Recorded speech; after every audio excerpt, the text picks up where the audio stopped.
is there any member of the public here on this? You can come forward. I'm only a planner. Okay. So that reminds me of the movie The Tourist. I'm only a tourist. This matter will be adjourned, I shouldn't say also, will be adjourned to the first matter on our regular meeting of December the 11th. This will be the first matter. We should be able to conclude that. Again, if any member of the public is here, the matter of Gaetano Graziano development for 6012 Poe Street has been adjourned to 6:30 in these chambers at our regular meeting on December the 11th. Next is 11A, which is NASA Realty for property located at 6314-6316 Jefferson Street and 6400 Jefferson Street. Is there any member of the public here on this? Yes, Mr. Alonso. Okay. This matter will be also adjourned to a regular meeting on December the 12th. I'm sorry, December the 11th. Again, 6:30 here in the court chambers. Again, if any member of the public has an interest, even though they didn't come forward, the matter of NASA Realty for property located at 6314-6316 Jefferson Street and 6400 Jefferson Street will be adjourned to the board's regular meeting on December the 11th at 6:30 in these chambers. Lastly is 11B, which is the Lexington Equities application for 6000-6002 Jefferson Street. Is there any member of the public here regarding this matter? Mr. Alonso, you're here for this also. Yes, sir. This matter will also be adjourned to our regular meeting on December the 11th. The election.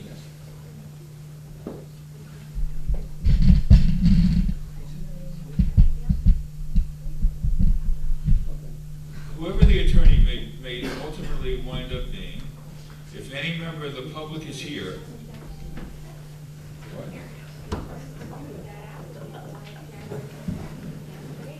oh. So why is it? Was it by email? That's not my point. My point is, why is it on this agenda? Oh, because we postponed it to this, to tonight. Okay. Okay. I'll make that announcement.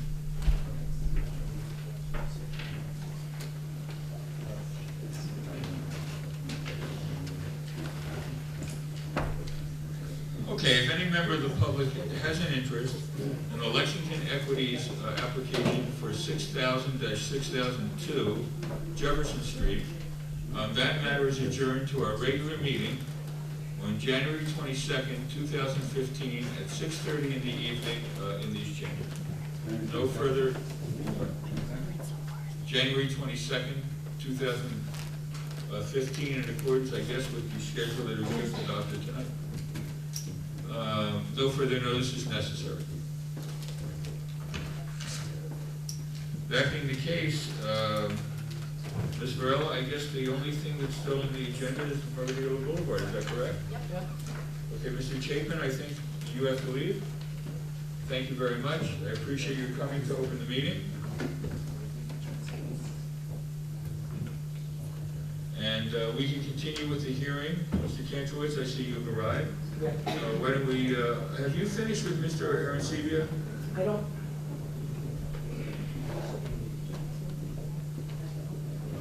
Because that's where we were.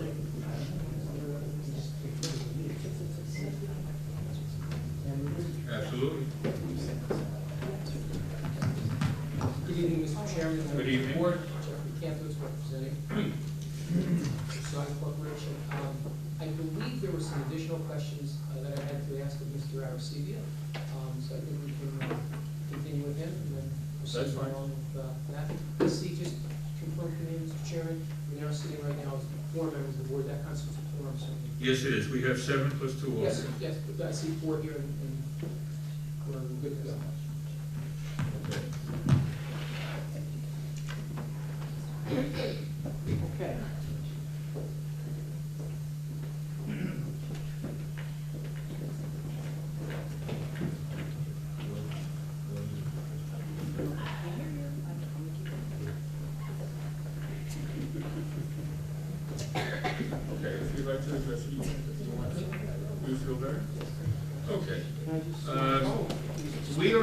accommodating board, and our attorney, in order to make him feel better, as he just indicated, would like to address one of Mr. Kantrowitz's, or actually two of Mr. Kantrowitz's issues that he's raised.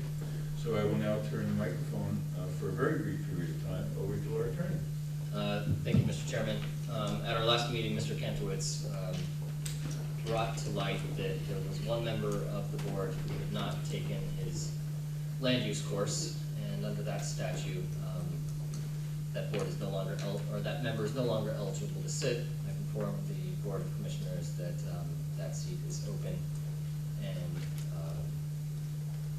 I believe that board member, former board member, may be attempting to take that test at the League of Municipalities, but in any case, one way or the other, I informed the Board of Commissioners that they're going to either, they're going to fill that seat.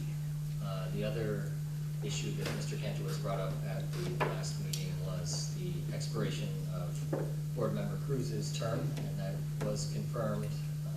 I found Mr. Kantrowitz was nice enough to provide me with the appointing resolution. I looked at that, and that was correct, so I again informed the Board of Commissioners that seat is open.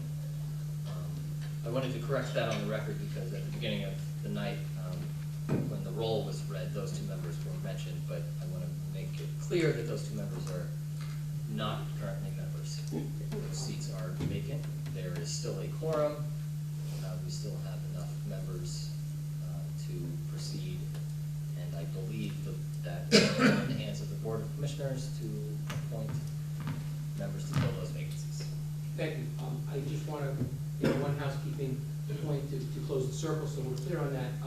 At the last meeting, the chair, they asked me to provide the documentation, and I think Mr. Alonso asked for it as well, the documentation on which I submitted two memoranda to the board chair, to the board's attorney, and to Mr. Alonso. That is correct. And I did do that. I regret Mr. Alonso had sent me a fax, and apparently I didn't see it immediately, but I sent all that documentation. I think that's part of what Mr. Boris was referring to. That documentation was sent to the chair, to the board secretary, the board attorney, Mr. Alonso, underlining with respect to the appointments, resolutions, and with respect to the course certification, section 23, and I agree with what Mr.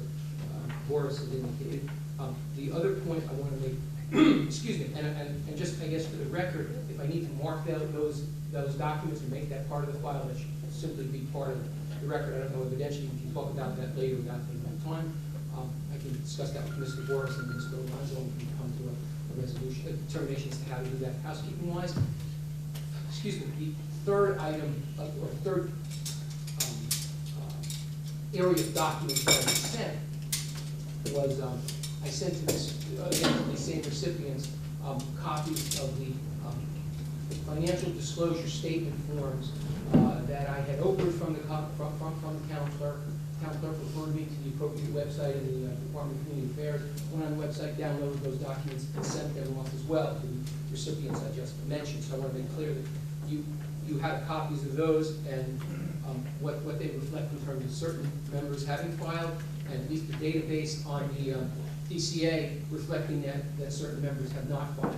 So I want to make clear and put that on the record. And our attorney has accepted those documents and has reviewed them, and has issued, at least to me, a memorandum indicating that that is not an immediately disqualifying infirmary, but in fact is what's known as an ethics violation that in the future, if it is in fact enforced, might lead to removal from the board. So it is not an immediately disqualifying act. With respect to your position, my position, perhaps it was on that, I'll be able to at the end of summation, because That's fine. status may change by then.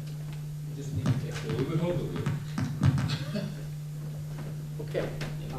If I may, the local government ethics law requires a hearing, and for any violation to be found of that act. And there certainly hasn't been any hearings on those, so the board is certainly not going to be disqualifying its members without due process. As I said, I place the matter in front of the board on the record. We can move on with the examination of Mr. C. Just quick, one quick point. I did receive those documents. I received them yesterday. I've not had an opportunity to review them, so I reserve any responses.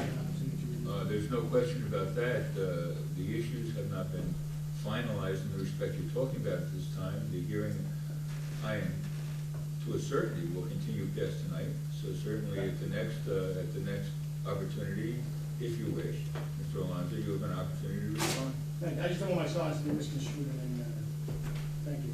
Thank you. Okay. That was with Mr. Arcidi. Yes.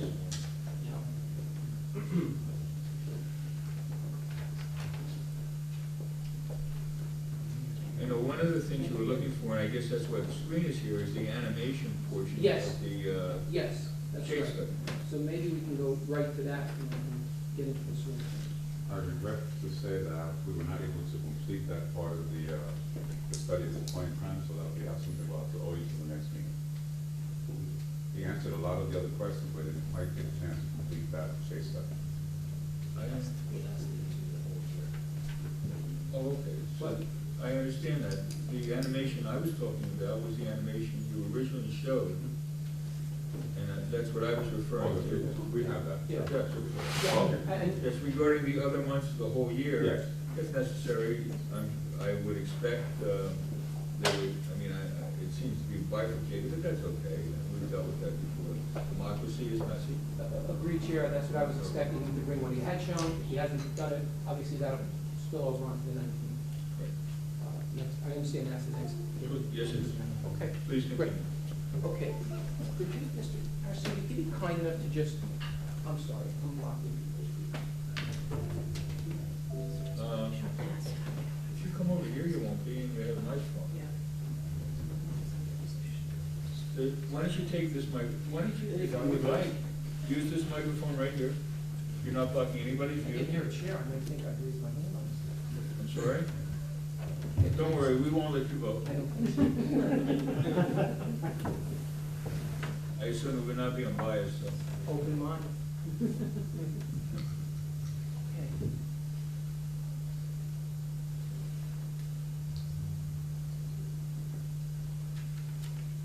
Does this microphone reach out, Mr. Ernst? There we go. Well, so we don't hear, I can't hear you. What?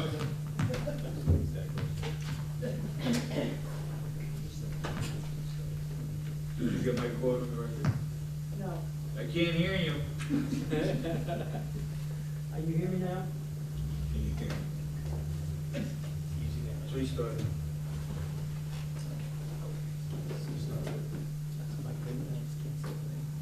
Which month do you prefer to start with? The, May?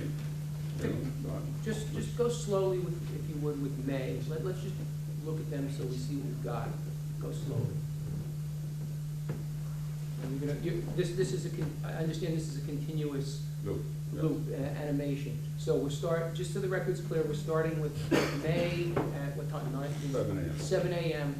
And this is gonna show the May 21st date from 7 a.m. all the way on through. That's correct. And that's what's going on, exactly. That's correct. As you're going. Okay, back up a second, back up. Are you able to stop it in the middle? Stop. Just scroll a little bit forward. A little bit more, a little bit more, a little bit more. Oh, stop. Very simple question, Mr. Arcidi. Are you familiar with what is being depicted in terms of this continuous scroll of the time shadow? Yes. The shadow, okay. I've asked your colleague, I don't know the gentleman's name, I'm sorry. Chris Ferrer. Hi, Mr. Pereira, good evening.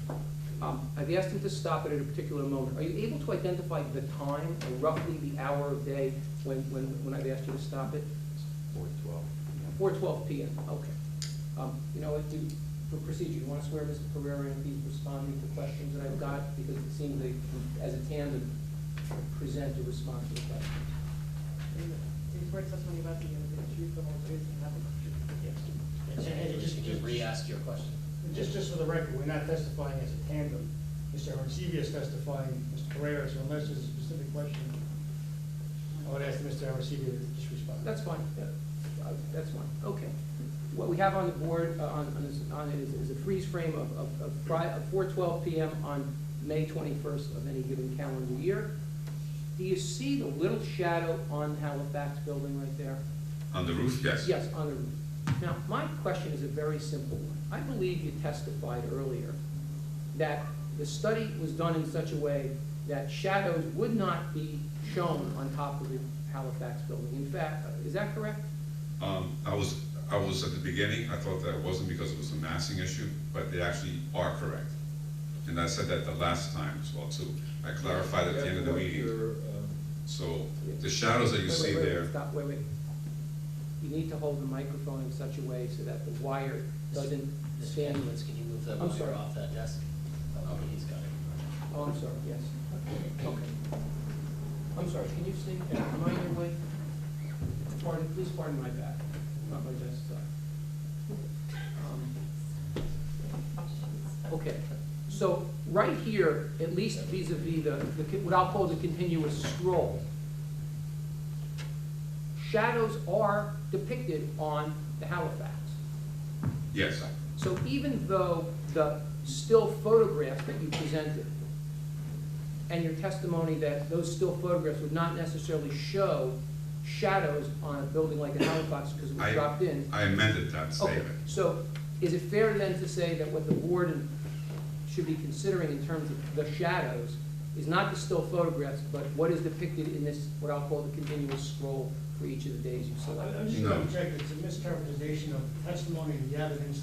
The photographs that have been submitted into evidence do show the shadows on top of the roof, and Mr. Arecibo did already testify previously and tonight that they do show the shadows on the roof. I think the board can be the judge of that distinction. Okay. Could you slowly continue through the May 21st picture so we can see where that shadow lies? By the way, is there any way that you can depict or quantify, using this continuous scroll, the amount of time that there's a shadow on the Halifax? From this perspective, no, but we can from a different perspective. What do you mean? If we have a different point of view, we can actually calculate that. But not from this particular perspective. What else would you need to show to determine how long there's a shadow on the Halifax? The south side of the Halifax, and as you can tell from this perspective, you can see that. Is that data you assembled but didn't present as part of your presentation to the board? That is correct, because initially when we did this presentation, we thought it was primarily to see exactly the impact that it had on the pool, and that's what we concentrated on. Fair to say, though, that the data you've assembled as far as shadows on the south side of the Halifax demonstrate that this proposed building casts shadows on the south side of the Halifax? Of course. Okay, but you're not right here now prepared to quantify the hours of the day that this building casts shadows? That is correct. And let me ask you another question, if you know it. The shadows that are cast by the proposed building, as a matter of, I guess, physics or meteorology, they are cast because the mass or wall, the northerly wall of the building lies. Mr. Kantowitz, I hate to interrupt you for a moment, though.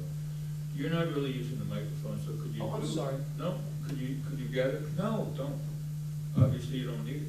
Could you just gather your material and move in front of the first row?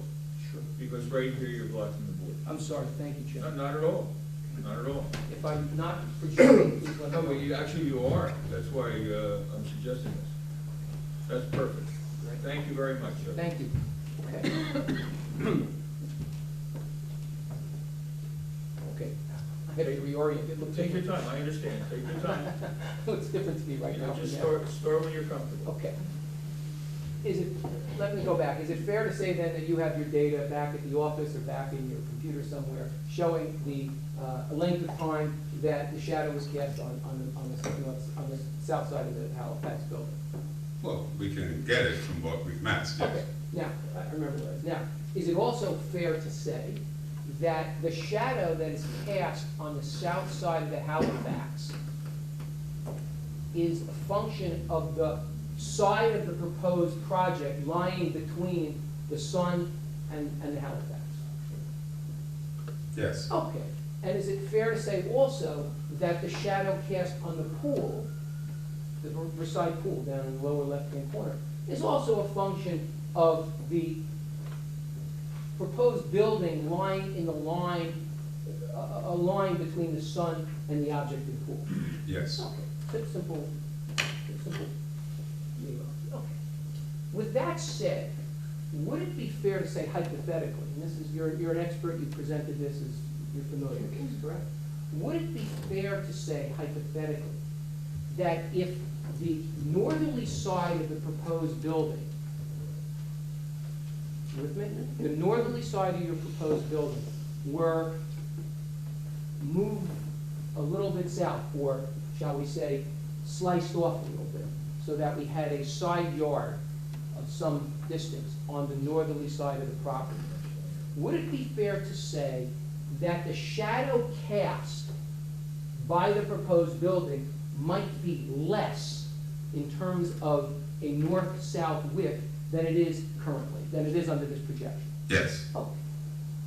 And is it fair to say, or do you know, what the ratio is to the shortening, I'll say, the narrowing of the building, hypothetically, if you know, the narrowing of this building, the ratio of feet narrowed of the proposed building as to, and related to the effect on the shadow cast on the Halifax? Do you know? No. Okay, but we've established it's gonna be a less of a shadow, correct? If it's cut off, yes. Oh. Less mass will throw less shadows. Right, so if we narrowed this building, say, by 4 feet on this side, we would cast less of a shadow on the Halifax, correct? You would cast less of a shadow, yes. Yes, but right now you don't know the answers to how much less, but something less. That's correct.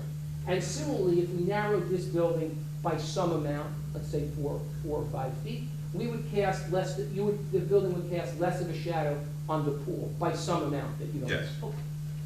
Are you able, because of your expertise in shadow studies, and the several that you've done, are you able to establish a relationship based upon the distances, the heights, and the angles? Are you able to establish a ratio to tell us that if we narrowed the building by 5 feet, how and what would the effect be on the shadows on the Halifax? Able to calculate that, given your familiarity and expertise with these shadow studies? It would have to be masked and be able to calculate it. You would be able to calculate it. And you'd similarly be able to calculate it if you recalculated and remasked it to see the less of a shadow effect on. Sure. Okay, that's all, great. Okay, this is May 21st. Let's scroll through SolidWorks for me, please. I'm sorry, scroll forward. No, are we at the end of the evening for May already? Yes. What time is that? Back up a second. Scroll forward, please. Okay. Keep going. Stop. I'm gonna ask you to stop on the May 21st slide at a moment or at a position in time just before the proposed building casts a shadow on the pool. The time is 2:52. Okay, good, 2:52, okay. Now, maybe this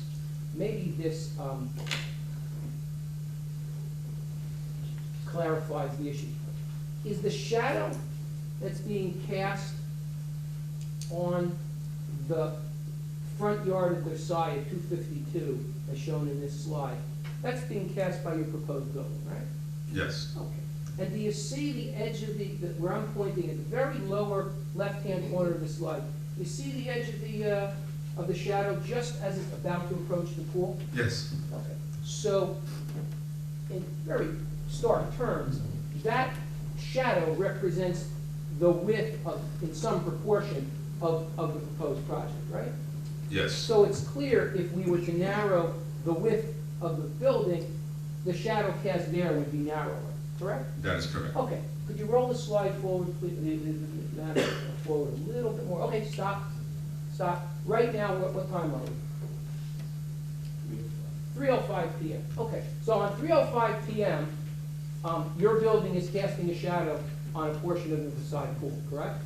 Yes. And your testimony is that, and we'll confirm it as we scroll forward, that the maximum time your building casts a shadow on the facade is about an hour and 45 minutes. Just to clarify, because of your questioning last time, we actually went through the slides and we confirmed all the times that our shadow would actually be in the pool as well as the Versailles shadow, so you can actually get a combination of both. Sure. And just for a quick synopsis, we're looking at roughly, and you can see it pretty much on the spreadsheet there. You're looking at the Versailles shadow on their own pool is roughly May 21st, 6 hours and 10 minutes. June 21st, 5 hours and 25 minutes. That's their own shadow. July 21st, 5 hours and 40 minutes. August 21st, 6 hours and 30 minutes. September, 7 hours and 40 minutes. And our shadow cast on the pool, as you can see there, basically on May 21st is 2 hours and 50 minutes. June 21st, 2 hours and 35 minutes. July 21st, 2 hours and 55 minutes. August 21st, 3 hours and 45 minutes. And September, 3 hours and 35 minutes. So we thought that since you kept asking those questions, we thought we might as well come back with the correct Okay, so answers. the correct numbers you're showing for these 5 days are more than the maximum of 1 hour and 45 minutes you testified to last time. I believe it was like 2.5, but I mean, I know that it was back and forth because we were, 215 or something, maybe it was up to 215. Correct. Okay, but every one of those numbers exceeds 215. correct. Okay, And as you can see, the Versailles own shadow in their own pool is double the amount of shadows that we were projecting. Let's just ask a very simple question, as long as you put this up, and now I can talk about this. July 21st, right?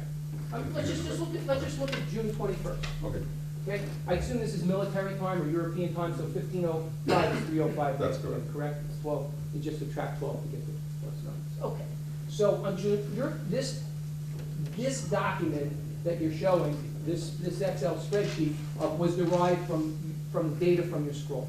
That's correct. Okay. Piece by piece by piece, you put it together and measure it. Okay, and does this represents any affected shadow? Any affected shadow touching the pool counts towards the pond? well, we did not include the Halifax on this study, however, the Halifax also impacts the pool as well. Okay, But we did not, we just concentrated on the Versailles and the Meridian. But to be clear, when you show 2 hours and 50 minutes, for example, that's, even if it touches a small corner. Correct. And anything up to much larger. That's Okay, right. let's just take a simple example. Do you swim? Yes. Okay. The time that the Meridia proposed project casts a shadow is on June 21st, summer solstice, right? Roughly, give or take a day, is from 3 in the afternoon, 3:05 p.m. to 5:40 p.m. Is that right? Yes, Okay. And just to be clear, so for those 2.5 hours in the afternoon on the June 21st, the shadow is cast by yes, your but, proposed project. yes, but it's Okay. also been cast on the Versailles since Not- 10:20 in the morning. Not asking that. Okay. You can, your counsel can redirect all you want, I'm just asking a few simple questions, okay? So that is to say that, and seems obvious, but you can confirm it, that is to say that if I went out to swim at the Versailles pool on June 21st at say 3 in the afternoon or 5 in the afternoon, as soon as I got home from work, I would be affected by a shadow of some amount, we'll look when we see the scroll, at least for 40 minutes from 5 to 5:40 p.m. Yes? If I walked into at the Versailles pool at 5 o'clock in the afternoon on June 21st, I would be affected, the pool would be in a shadow, some amount cast by the Meridian Boulevard for 40 minutes from 5 to 5:40 p.m. Yes, that's correct. And if it turned out June 21st was a Saturday, right? Then on a Saturday afternoon, if I decided to go swimming at 3 in the afternoon, for 2.5 hours in the middle of the afternoon, I'd be affected by a shadow, to some extent cast by the Meridian. And also Versailles. Not, you'll be direct, fine, but I'm talking about in the afternoon, okay? I'm talking because the Versailles shadow only ends at 2:45, right? I'm sorry, 3:45. So from 3:45 to 5:40 on a Saturday afternoon, on June 21st, if it fell out on a Saturday, I'm affected by the Meridian shadow. That's correct. Same idea if I'm there on excuse me, if I'm on there on July 21st from 4 p.m. to 6 p.m. on a July 21st afternoon evening, I'm affected by the Meridian shadow. Yes. Okay, and we're gonna look and see, because we don't know whether the shadows casted by Versailles are coincidental with the shadows cast from Maya Meridia, because it's correct that what you're showing here is any shadow cast. So the Versailles shadow might be cast on the easterly side of the pool, and your shadow might be cast on the westerly side of the pool. They're not correct? That's So it's correct. not clear that they're necessarily coincidental. One may operate independently of the other. That's correct. Okay, fine. And it's also clear here, same idea that for a period of time, certainly from 4:10 PM until 6:45 in the afternoon, the shadow on the pool is cast solely by the meridian, not by the Versailles law. Right? Yes. Okay. Just want to be clear as to what we're looking at. Okay, can you scroll back to that? Excuse me, could we have a hard copy of this distributed to the board? You want to mark it? Yeah. Now, what number? I just want to make sure. We have a marking for the animation, we have a marking for the photographs in front of the in addition. I was looking at my notes, I didn't see one. Okay, well, we might as well mark all of them. Right. I just want to make sure I didn't forget to write it down. You have the number we're on to? Yes.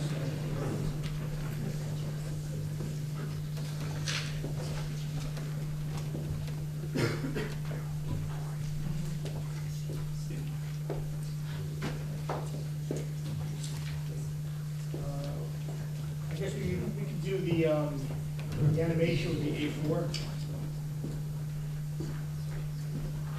Just a housekeeping question, if I may. How will the animation be Part of the record. made part of the record for the board and for any objector, both for purposes of summation as well as simply creating a record as an exhibit of what was presented to the board? I don't need an answer now, I just raise it as a No, it's a good question to raise, and we need to find the answer now. But we could just provide a CD. Oh, okay. CD. That's for the record, because this year, I mean, for summation and stuff like that, it'll be available. Correct. I guess the photos of the shadow study would be A5.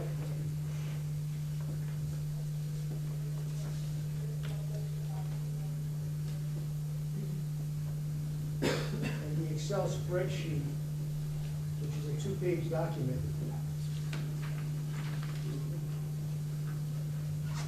I'm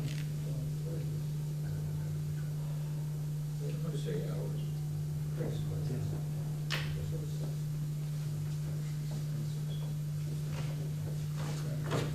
You know what, I'm gonna just collect these, and I'm gonna resubmit this.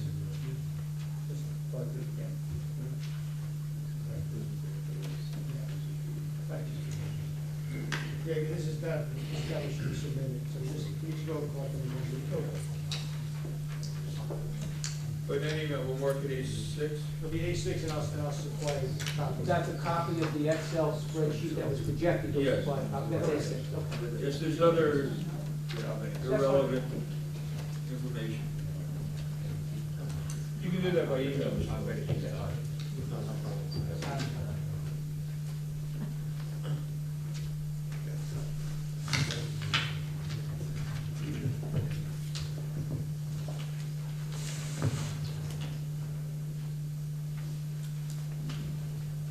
By the way, before I continue, is there a written manual or any written protocol that you or, I forget the gentleman's name, the partner who actually cranked out these documents? This is Ms. Privet. Is there a written protocol or any kind of written instruction that accompanies whatever program you may have used in order to produce this shadow study? Again, basically, it's just sun studies. Once you plug in the longitude, latitude, and you plug in the massing for the buildings, the program basically runs itself. I know that one of the questions that you had in the last meeting was how accurate was the program. So we've actually did an analysis of programs that are accepted by the Department of Energy, and we basically noted that the sun shadows are exactly the same as they would be under a program be accepted by the U.S. government for their own sun studies and sun shadows. Do you want this board to rely on something the U.S. government's using as reliable? I believe so, yes. Okay. And do you have, what's the name of the program you used? That you used? It was Google SketchUp was the program we I'm used. sorry, Google SketchUp. SketchUp, okay. Let's go back to the, I see he's been able to superimpose the grid on the bottom of the shadow, so that's great. Can we go back to where we just saw the beginning of the shadow on the site plan, Mr. Kerr? I think it was, you said about 4:05 PM on May 21st day?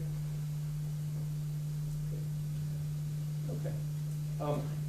Fair to say that this is 4:05, 4:02? What time is it? 3 o'clock. 3 o'clock. 3 o'clock. Oh, it's 3 o'clock. Oh, okay, so this is exact, okay.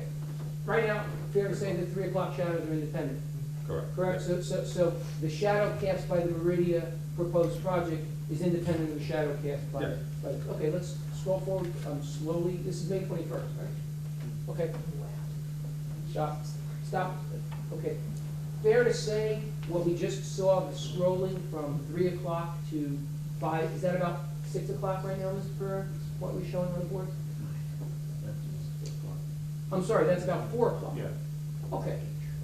Fair to say that at 4 o'clock, the shadow cast by the Meridia is independent of the shadow cast by the Versailles building with respect to the pool? Looks like it, yeah. Okay, so that hypothetically, I'm sorry, strike that. The shadow cast at 4 o'clock by the proposed building covers almost the entirety of the pool, correct? Yes. Fair? Okay. And this clarifies something too, and that is to say, correct, that when you have totaled the time, you told it from the time any shadow is created by the proposed building, correct? Namely, the shadow when it begins. Correct. And then the shadow as it creeps, as the caboose of the tail of the shadow. That's correct. covers. Okay. Could you just scroll back and scroll through that slowly for me? Okay, just scroll slowly through it. Till you cover the whole thing. Oh, stop. Come back up a little bit, please. Thanks, stop. Okay. We just saw an animation of the shadow beginning and what Mr. Pereira has said till what is now being shown is about 4 o'clock, right? Yeah. May 21st, then fair to say that the shadow cast on the pool, except for the very beginning where the Versailles cast a shadow on the southwesterly corner of its pool, everything else was an independent shadow, independent of the Versailles shadow cast by the proposed building. Yes. Okay, let's go on. Can you just scroll quickly through the rest of it? What time is that now when there's a crack in the, I'm sorry? 5:30. 5:30, okay. And at that point, the shadow cast on the southerly side of the pool, is there a shadow cast on the southerly side of the pool at this hour? Yeah. Okay, it's cast by the proposed building, correct? Looks like that. Okay, fair to say, based on what, a series of questions I asked earlier, that if we were to narrow the width of the north-south width of the proposed building by eliminating some of the northerly edge of the building by some amount, up to say 4 or 5 feet, that we would diminish the amount of the shadow on the Versailles pool? Okay, great. Okay, let's keep scrolling through this one for May 21st. Please, thank you. Okay, what time are we here? 6:15. 6:15, okay. That shadow is the shadow cast by the Halifax, just for clarity? Correct. Okay, because at that point, the shadow from the side ended at 5:50 on May 21st. Correct. Okay. Let's look at June 21st, please.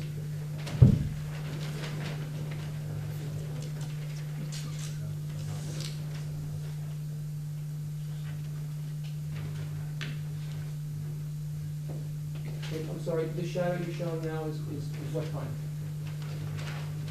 Morning, 7 a.m. Is a morning shadow at 7 a.m. Okay, can you slowly scroll? I'm sorry. Can't hear you. Can't hear you. We're just trying to put the spreadsheet for you so you can see it there as well. Okay, and just for clarity, that spreadsheet Excel is going to be produced in email form. Great, okay. Let's, whoa, you're going fast. Okay, so you've now scrolled forward from 7 a.m. on June 21st. What time is it now? Excuse me? 10:20. 10:20, okay, and this is, what, just for everybody's sake, this shadow that you're showing at 1020 is what you're depicting is where the Versailles building now covers part of its pool. Correct. Okay, let's keep going.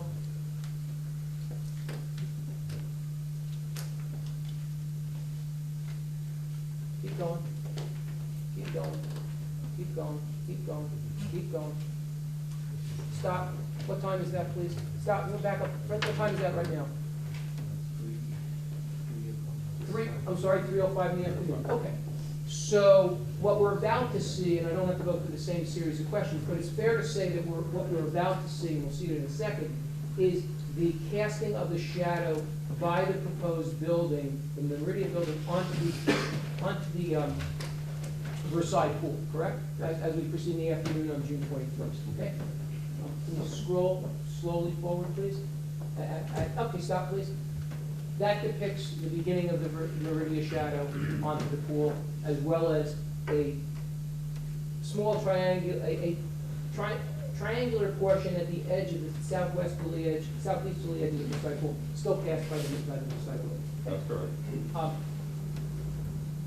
For the sake of completeness, you would agree, would you not? You would agree, sir, that the shadow cast by the proposed Meridian building on the Versailles pool on June 21st, as depicted in this program, is independent and is not coincidental with the shadow cast by, is independent of the shadow cast by the Versailles. Yes. And you would also agree that the shadow cast by Meridian is not coincidental, and when I say coincidental, I say it using a geometric term, namely, it doesn't lie on top of the shadow created by the Versailles. That's correct. Okay, so it covers a separate part of the pool from the shadow still cast by the Versailles. Okay, continue forward, because I assume this Versailles shadow is going to stay on there for, what time is this net right now, by the way? 3:20. 3:20. Okay, go ahead. Let's scroll a little bit further, Stop. Okay, this is 4:15, correct? Or 4:10? It's 4 o'clock. 4 o'clock. Okay, could you show me what the shadow looks like at exactly 4:10, when, according to your spreadsheet, the Versailles shadow stops? So I guess move forward 15 minutes on this scroll, please.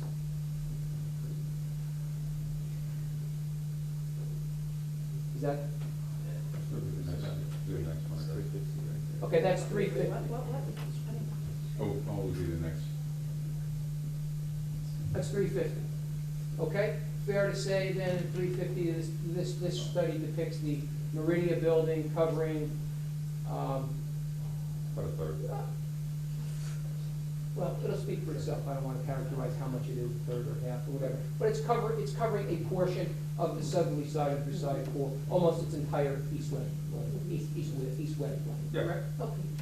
And again, the shadow cast by the Versailles, by the Halifax, the shadow cast by the Meridian building is independent of the shadow cast by the Versailles, depicted at 3:50 p.m. on the June 21st slide. Yeah.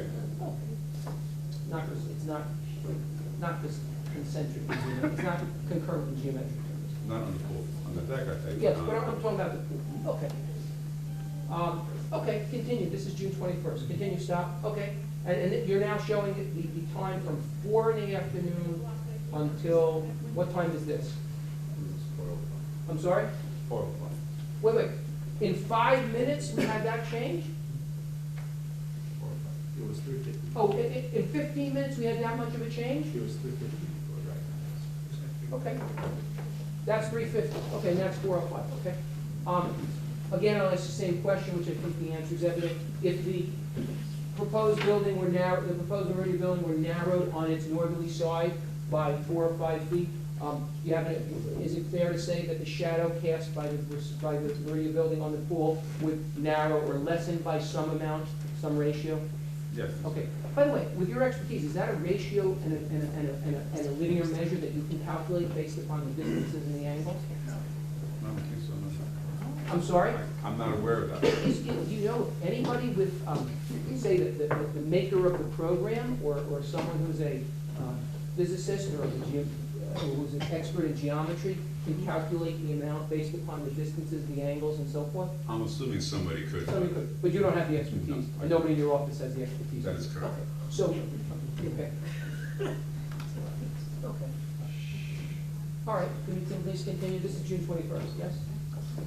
By the way, for the sake of the board, just for the sake of the record, is it fair to say, if you have an opinion, is it fair to say that the shadows that would be cast on all the intermediate days between May 21st and June 21st on any given year would cast shadows and cover the pool in a similar fashion to what we've seen on the two endpoints of May 21st and June 21st? For example, yes, okay, so we don't have to have, your opinion is that what we're seeing in the shadow study from May 21st to June 21st would be similar to what we would see if you had a shadow study on every of the 30 intermediate days between May 21st and June 21st, right? Well, it'd be different because there's some will be in a different position, but Right, but some percentage of the pool would be covered in a I similar would fashion. assume so, yeah. By the way, do you know if at the same period of time, the relationship between the amount covered on June 21st, how it relates to the amount that will cover on May 21st at the identical time? Do you know what amount it is? Okay, so you're not proficient to tell me what the ratio is based upon the movement of the sun from month to month to month? No. Okay, fair enough. Okay, let's continue please on June 21st. Well, back up a second, please. Back up a little, please. Back up. Stop. Okay, what time is that, please? 4:30. 4:30, okay. That represents the shadow cast by the Meridian at 4:30. Yes, There is no shadow cast by the Versailles at that time. that's correct. There is no shadow cast by the Halifax at that That is time. correct. I'm talking about the pool. Okay. And, okay, let's finish, please. Stop, wait, back up a little bit. Stop. What time is that, please? 4:47. Okay, at that point in time, there's a very, very slight, slight shadow cast on the northeasterly side of the pool by the Halifax, but the rest of the shadow is cast by the Meridian, correct? Correct. And the same question I asked, if you narrowed the Meridian by some amount, the shadow cast by the Meridian on the pool would be narrowed by some amount. That's correct. Okay, so less pool would be in shade if the Meridian extended less northerly than the coast. Thank you, okay, go ahead. Okay, and that's roughly at that's 5:40, that's about 5:35 p.m. That's per hour? 5:34 p.m. Okay, great, okay. By the way, can you back that up again, because I want to see when the shadow on the Halifax starts. Back up. Right in. No, I want to know when the shadow, I want to know when the shadow of the Meridian on the Halifax starts on this day. Oh. You don't see it from this end. Well, scroll back to the beginning. Scroll completely back to the beginning. Okay, are you telling me, am I seeing correctly, that on June 21st, no shadow whatever is cast by the Meridian proposed building on the roof of the Halifax? Correct. Okay, so unlike in May, on June, there's no shadow cast on the Halifax. That's what I'm saying? Yeah. Okay, and yes, and you're satisfied that this scrolling would include a shadow if it were cast on the roof of the house? Absolutely. Okay. Can you opine, or do you know whether on June 21st the shadow is cast on the southerly facade of the Halifax? Do you know? We need to do a study of that. We don't have that. Don't know. Okay, let's go on to your next slide, your next day, please.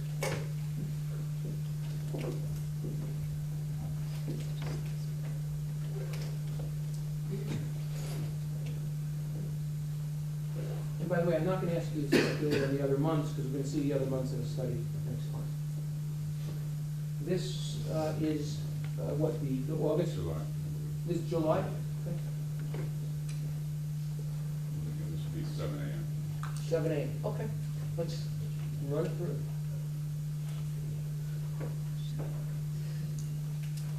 What time? What time is that? Okay, just run it through. I'm interested in when the Meridian shadow starts. Stop right now. Are you of the opinion, based upon what you're seeing, that no shadow at, what time is this, Mr. Correa? 2:05. 2:05 p.m. Are you of the opinion that this is an accurate representation at 2:05 p.m. on July 21st, no shadow is cast by the Meridia building on the roof of the Halifax? Yes, And you're satisfied and confident in this representation that there are no shadows cast by the Meridia building on the Halifax at this hour? yes. On the roof? Again, facade you don't know, you can't testify to, you don't know whether it's. Okay. Okay, well, now we see a shadow just beginning to creep onto the roof of Halifax. What time is that? 4 o'clock. Okay. 4:07. 4:07. Is it fair to say, if you can, Mr. Arcivia, that seeing a shadow just creeping onto the edge of the southwesterly edge of the Halifax, that the southerly facade of the Halifax, part of the southerly facade at least, would be in shadows as a result of Meridia being cast? Part of it, yes. Oh, okay. Scroll back, because this is a shadow on the pool cast by the Halifax, the Meridia, correct? Correct. Can you scroll back? I want to go through when it starts. Okay, this is 3:05. 3:05 PM on July 21st, okay? Once again, the Halifax, the Meridia shadow is independent with the Versailles shadow, correct, Mr. Arcivia? Correct. Okay, one operates completely independent of the other. Okay, scroll forward, please. Okay, we're now seeing, stop. What time is that, please? 3:47. Okay, 3:47 in the afternoon on July 21st of any year, the Meridia covers almost the entire, the Meridia shadow covers almost the entire pool, correct? Yes. Okay. And that coverage started creeping from a little bit at 3:05 and continued. Okay, correct? Correct. And that's independent of the Versailles shadow. So there's nothing, no coverage cast on that pool by the Versailles shadow. Except over one little corner. Tiny little bit, okay.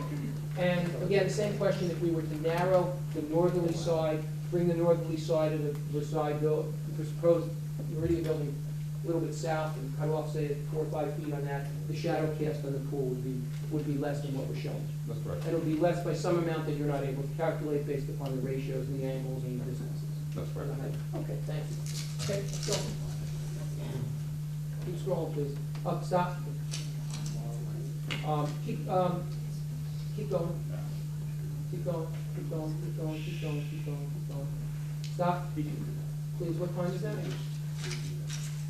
Mr. Chairman, Mr. Borden keeps talking back here. I'm asking him to please be quiet, and Mr. Borden, and I'm asking him to please be quiet nicely. And he's just waving me off, so a little respect, please. Please, for our pool. I'm sorry, what did you say, Mr. Borden? I said a little respect for our pool, too. Is the officer here? Yep. Please escort Mr. Borden out.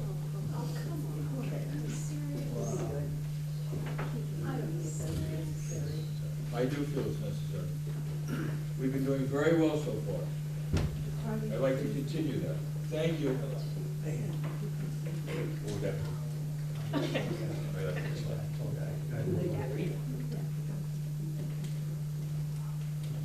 Please continue. Thank you, Mr. Chairman. Mr. Carrera, if I could just ask you to scroll back the piece just before the shadow from the proposed Meridia begins to recede in a southerly direction from the pool. No, back the other way. There's a certain point when the shadow recedes in a southerly direction.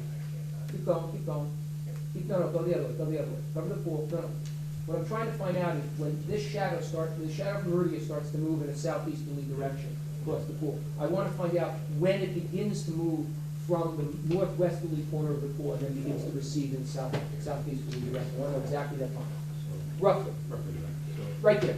Is that about there? What time is that? 5:05. So at 5:05 p.m., the shadow that has now covered the entire Versailles pool begins to recede a little bit. Okay, let's go on. And now you're showing it receding, and at this moment, there is no shadow cast by the proposed building. And what time is that? 5:57. Okay, 5 to 7, within a couple of minutes of what you're showing on the grid. Okay, very good. Okay, let's go on to, August, please. Thank you.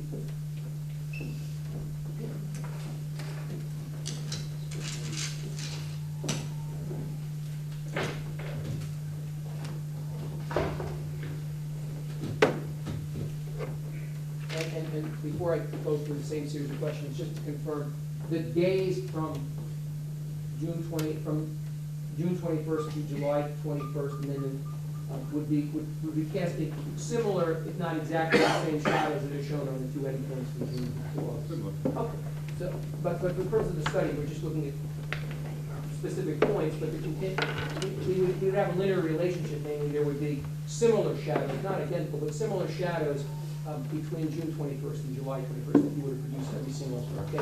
Okay, same point. Thank you. This is August, please? Okay, great. And you're starting at 7 a.m.? Okay?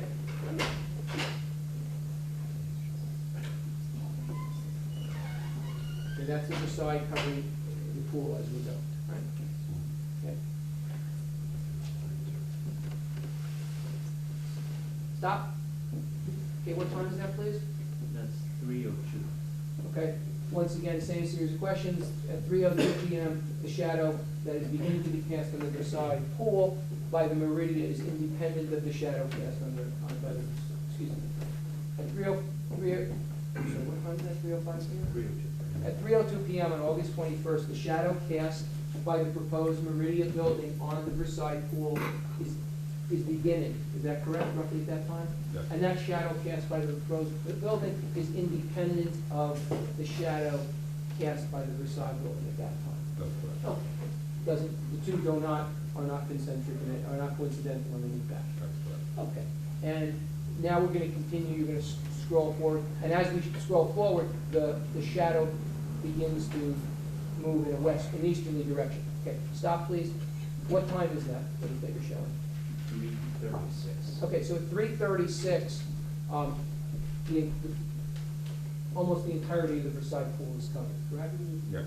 And also, you've got a shadow on top of the Halifax building at this hour. That's correct. That's what time, 3:36 in the afternoon? Yes.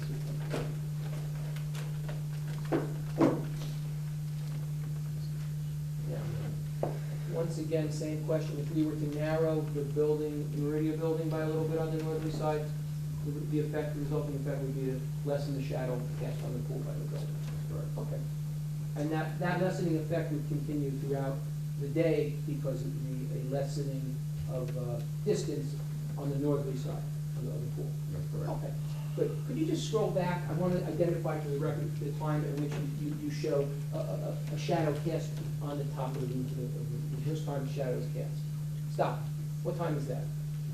2:11 p.m. Okay, scroll forward 2 or 3 minutes, please. Thank you. Fair to say at this moment in time, the shadow cast by the Meridia is now covering beginning to creep and cover the roof of the Halifax? Yes.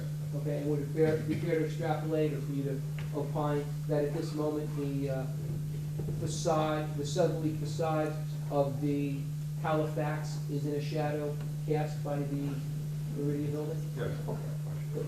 Okay, let's scroll forward, please. Thank you. Stop. The shadow cast by the Meridia ends as you've depicted at 6:45 p.m. It is still 3:36. I'm sorry? It is 3:46. Oh, I'm sorry, 3:46, that's the entirety, yes. Okay, continue.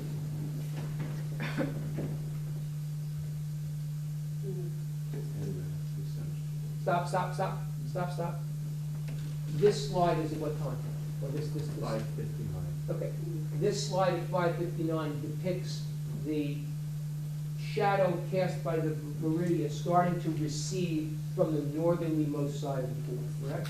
And what we're about to see is still coverage, but lesser shade coverage cast by the Meridia proposed building on the pool, correct? That's correct. It's fair to say, though, at this time, roughly, what time is this, please? 5:59. Okay, fair to say then that at 5:59 p.m. on August 21st, that's the apex of the, roughly, give or take a couple of minutes, the end of the apex of the shadow coverage of the pool by the Meridia building that will now recede. That's correct. Because it built up from the time it started, reached an apex at a certain point, and then now going to recede.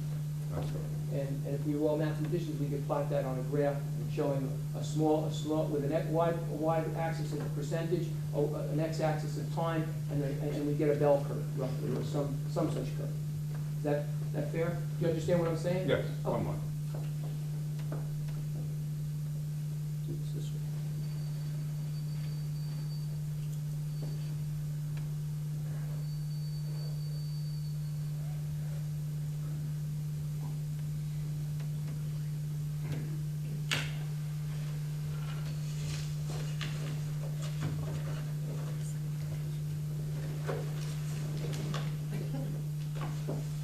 Mr. Kantrowitz, if you wanna mark that, I can figure out what exhibit. Well, I'm just gonna show him something, see, because I wanna be clear that the language I'm talking is the language he understands, so there's no dispute about that.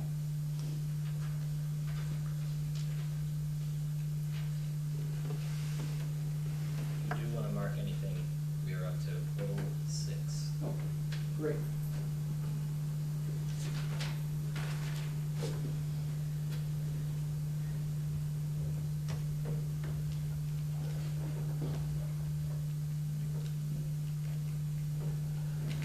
Oh, 06? 06. Okay, great. Let me just show you what I can see. Show you where the money. This is. Can I see it first? Yeah, sure, I'm sorry.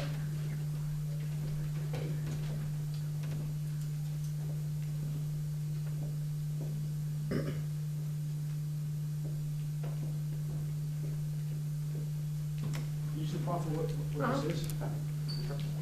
What I'm about to show Mr. Arcivia is a roughly hand-drawn graph. All of us have probably seen and recollect from our days in late elementary school and probably junior and senior high school in geometry. It is simply a graph.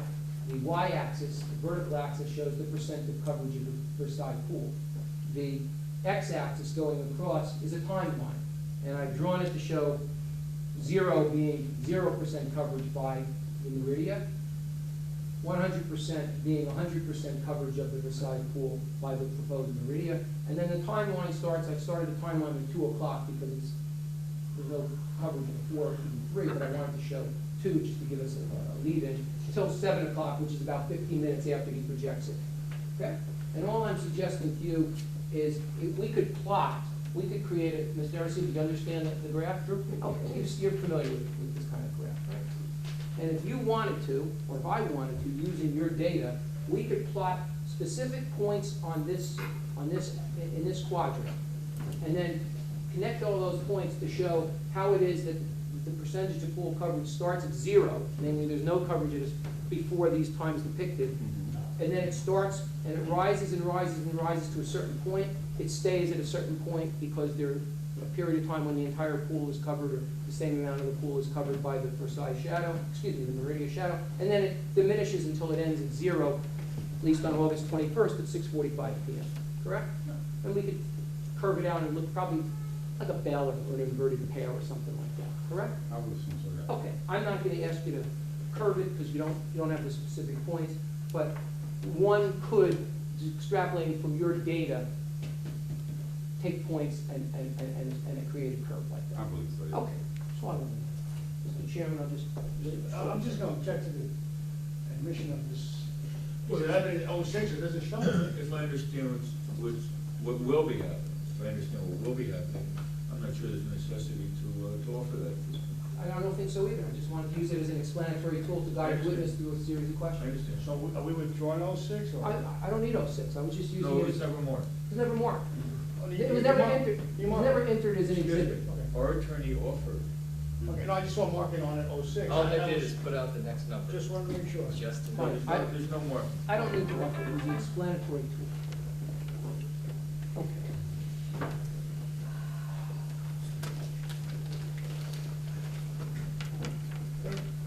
Well, just, you're now at 6:45 p.m. No, I'm sorry, you're now at 6:45. This is probably what? This is 5:50. Okay, so 5:59 p.m., almost the entirety of the pool in the afternoon of August 21st is still covered by the proposed building. Yes? Yes, miss? Okay, scroll, finish this up, please. At this point, what are we seeing at this, what time are you showing right now? That's 6:30. That's 6:30, so there's still a slight shadow being cast on the pool? What is this depicting? Everything, the sun's down below, so everything is shadow. Towards the left. The sun is down below, so everything is shadow on the deck. Okay, okay, let's go on. And finally, we get to September 21st? Mr. Chairman, before we get to September, I just need a representation from Mr. Kantowitz at what point in the year does the pool close? Because if the pool's closed after Labor Day weekend, then it's not open in September. So I just want to make sure. If it is open in Excuse me, because if it is closed, then we don't need to go through the exercise. If it's open, then we'll. I'll get you an answer, but it's evidence that the chair asked for the shadow study, so we're gonna go just examine what it presents then. You wanna ask? But it goes to relevancy, if the board, We can informally and formally both take care of this right now. Would you two young ladies step forward? Yeah, yes, I consider you a, as a matter of fact, there's 3 young ladies. All the young ladies. Excuse me. Please state your name and be sworn. We have a. What is your name, ma'am? One of the television. And ma'am, what's your name? Brianna Bryson. Please, the 3 be sworn. Always right here. You swear testimony about the truth and the truth and nothing but the truth. Yes. Until what day, if you know, as a general rule, is the Versailles pool open in September? On a day-to-day basis through Labor Day, but we also have Saturday and Sunday of the 2 following weekends. Okay, so I guess we could, do you two, other 2 ladies agree? We agree. So we can say that even though not during the week, but on weekends, it's open till the middle of September. okay. Thank you very much. Thank you. That was informal and formal. Thank you.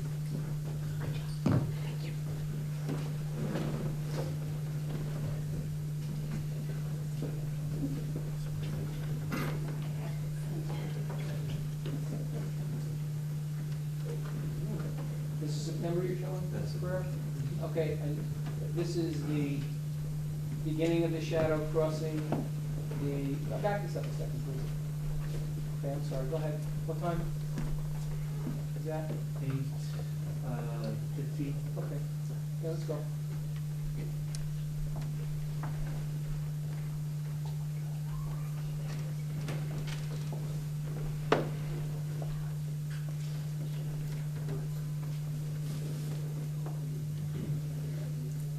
This is September?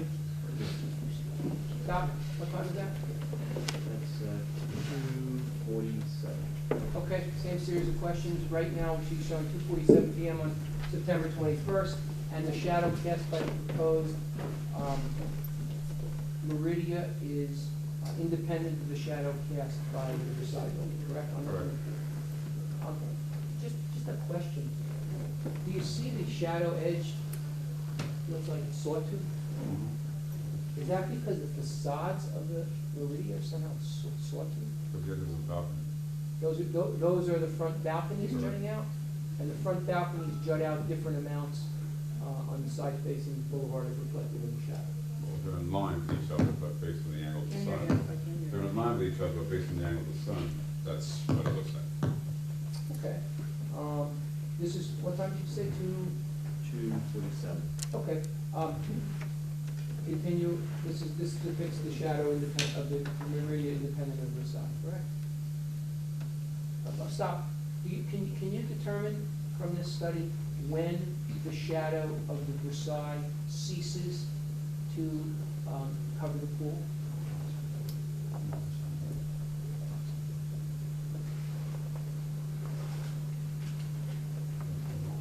Plus the arrow, around there. Okay, what time is that? It's about 4 o'clock. Okay, and then now you're showing the shadow cast by the meridian on the pool. And again, just to close the loop before you roll forward, same question, if the northerly edge of the meridian were sliced off by 4 or 5 feet, the shadow cast on the pool would be less than what's shown on your depiction?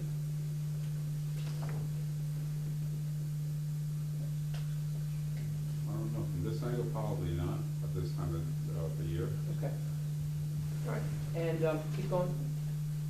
The shadow continues for how long on the entirety of the pool? Sometimes that's it. Okay, so on September 21st, the shadow cast by the meridian continues for the entirety till the time, Sunset. till sunset. Scroll back, please, and show, I just wanted to see what the shadow, when the shadow creeps over the roof of the Halifax. Stop, what time does it begin, we'll use that as just a representation. What time does this shadow creep over? 12:03. Excuse me? 12:03. 12:03, okay. And Mr.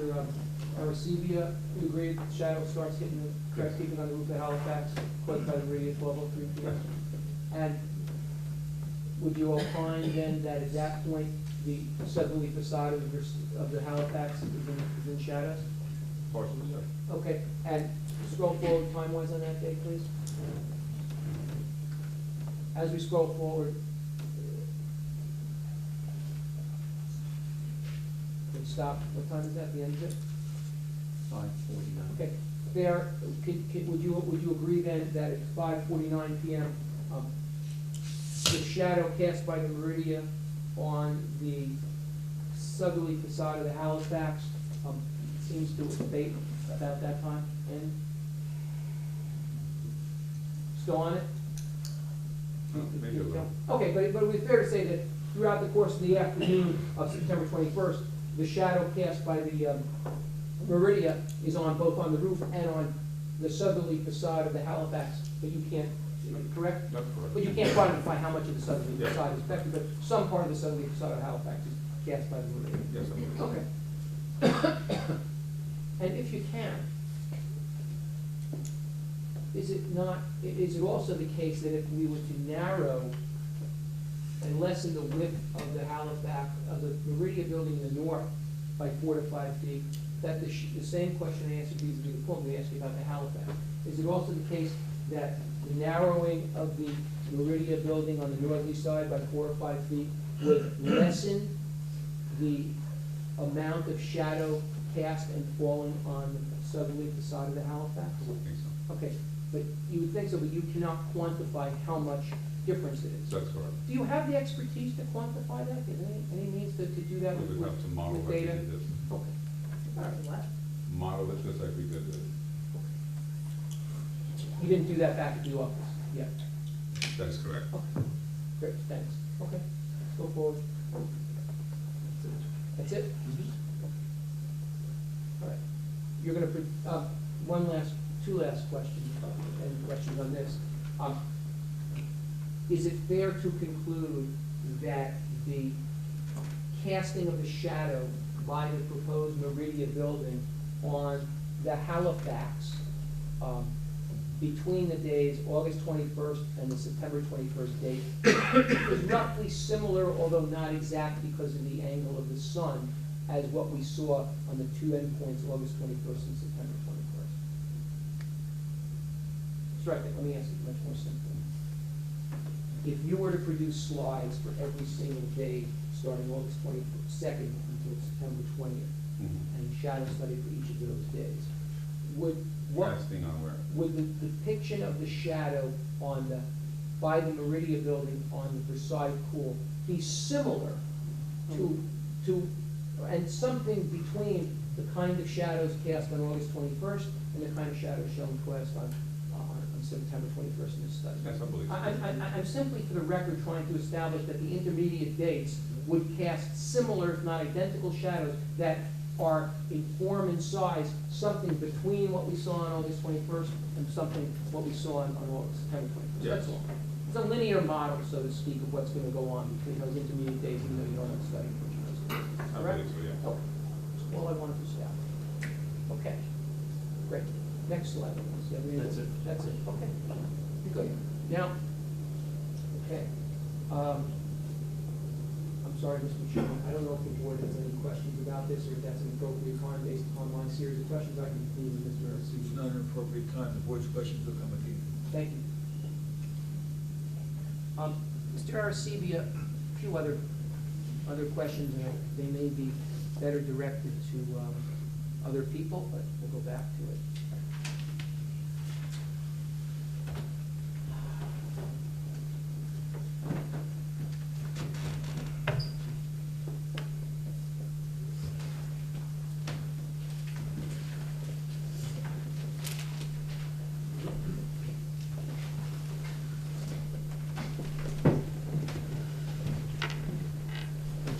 reaching for the set of plans. I examined them on the laptop.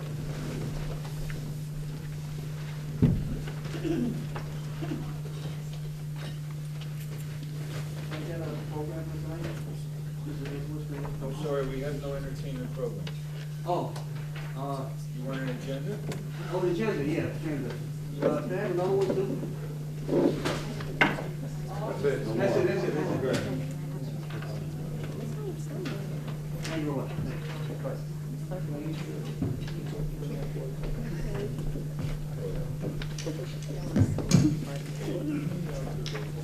That's okay. You can leave it up in case somebody has a comment.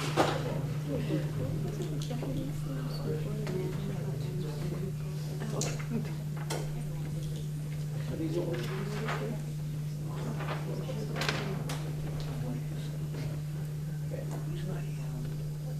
I'm sorry, we'll angle this to the board can see. And the back by those. Yeah. Is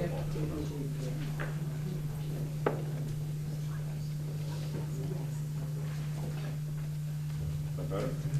What's that? Is that Yeah, better? that's better. Good?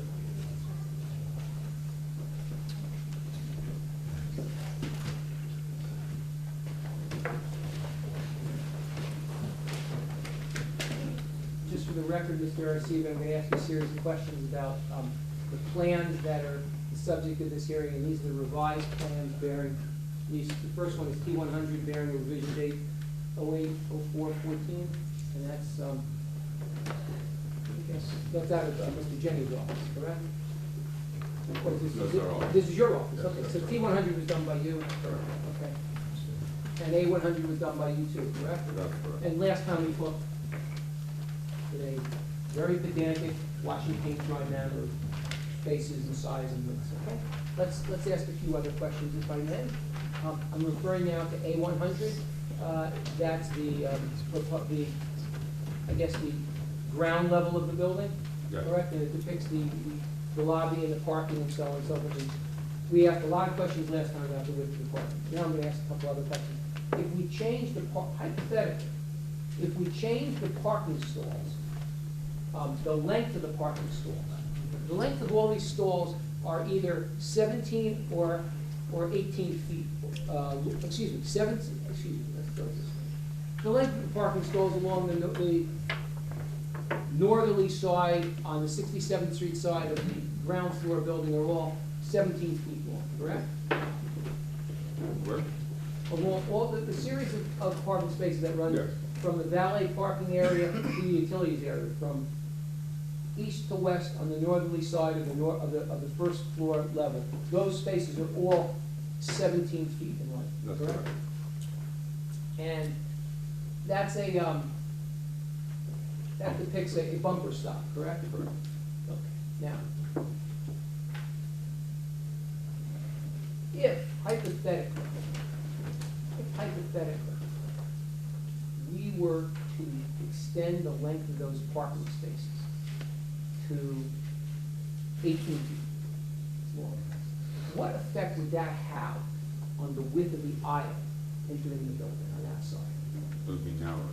And what is the width right now at its narrowest point?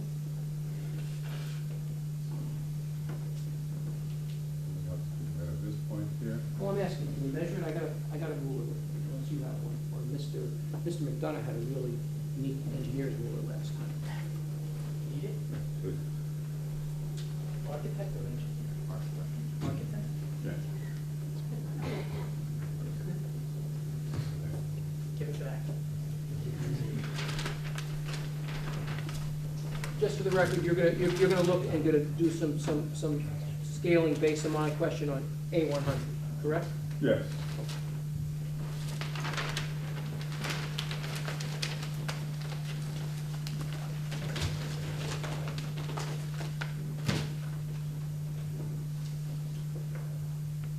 So that would be made it 18 feet, Yep. would make it roughly 19 feet at this point here.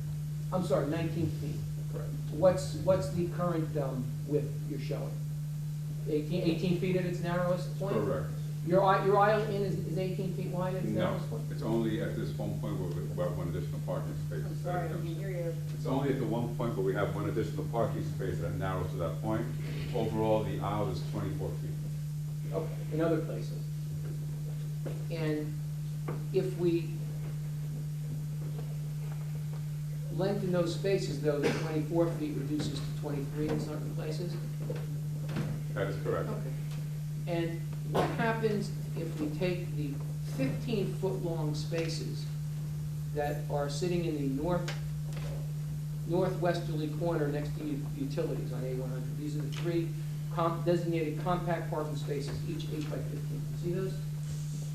Just for the, I'm Okay. pointing to you. Do you see where those are? Yes. Those are 15 feet wide. Feet. I'm sorry.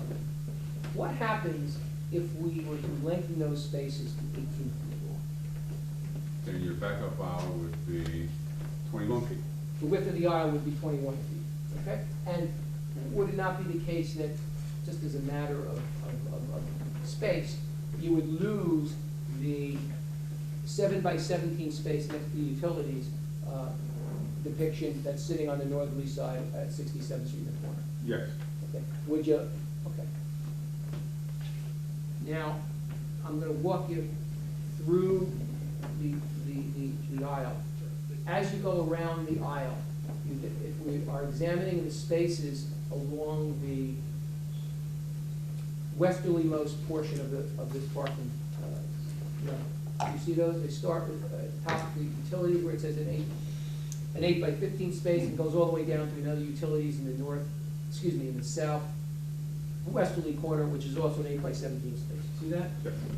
All of those spaces are either 15 feet long or 17 feet long in depth, in length, correct? That's correct. At that point, you're picking the aisle going through there is 22 foot wide, correct? That is correct. And it's loaded on both sides, correct? Because you got 6 parking spaces you're showing on opposite behind the lobby and behind where the handicap van space is, correct? That's correct. Okay. If we extend, the aisle now there is 22 foot wide, correct? Yes. If you lengthen the 17-foot-long spaces, the aisle reduces to 21 feet, correct? Correct. And if we lengthen the spaces on the other side, the 17-foot-long spaces to 18 feet, the aisle reduces to another foot to 20 feet, right? I'm sorry, where? I'm sorry. Assume these spaces along the westerly side, starting from where there's a post down to where staircase B is, we're all 17 foot feet. Correct. If we lengthen those by a foot Correct. to 18 foot, those now reduce the width of the aisle in front of them to 21 feet, correct? Yes. Simultaneously, if we lengthen the 17-foot spaces, the 6 17-foot spaces that are opposite them Okay. by a foot, that aisle now reduces to 20 foot wide, That's correct? correct. Okay. And let's keep going around, just hypothetically, again, if we extend the length of the spaces along the southerly side of the lower level, from all being 17 foot deep to being 18 feet in depth, the width of that aisle diminishes by a foot, correct? That's correct. Now, the width of the aisle you're showing right now is 21 foot, correct? 21 foot 8. 21 foot, okay. So if the space along the southerly side were extended by a foot, that width would diminish to 20 feet 8 inches, correct? Yes. And if simultaneously, the 6 spaces that are opposite those, that are the ones on the southerly side of the 2 elevators, which are now depicted at 17 feet deep, those are lengthened by a foot to 18 foot, correct? Your aisle now reduces from 20 foot 8 inches to 19 foot 8 inches, correct? Correct. Okay, very simple. Okay. Fine. Let's go up to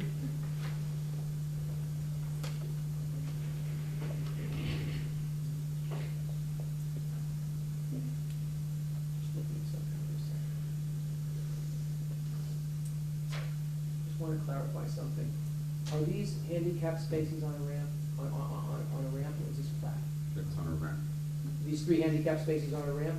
2% 2% ramp. Which is allowed.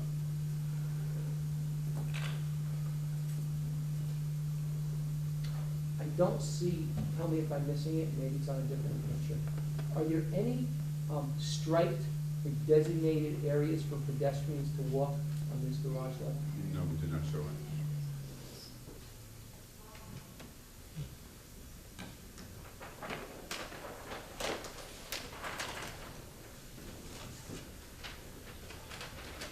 I'm now gonna ask you a few questions about A110, that's a drawing you did, correct?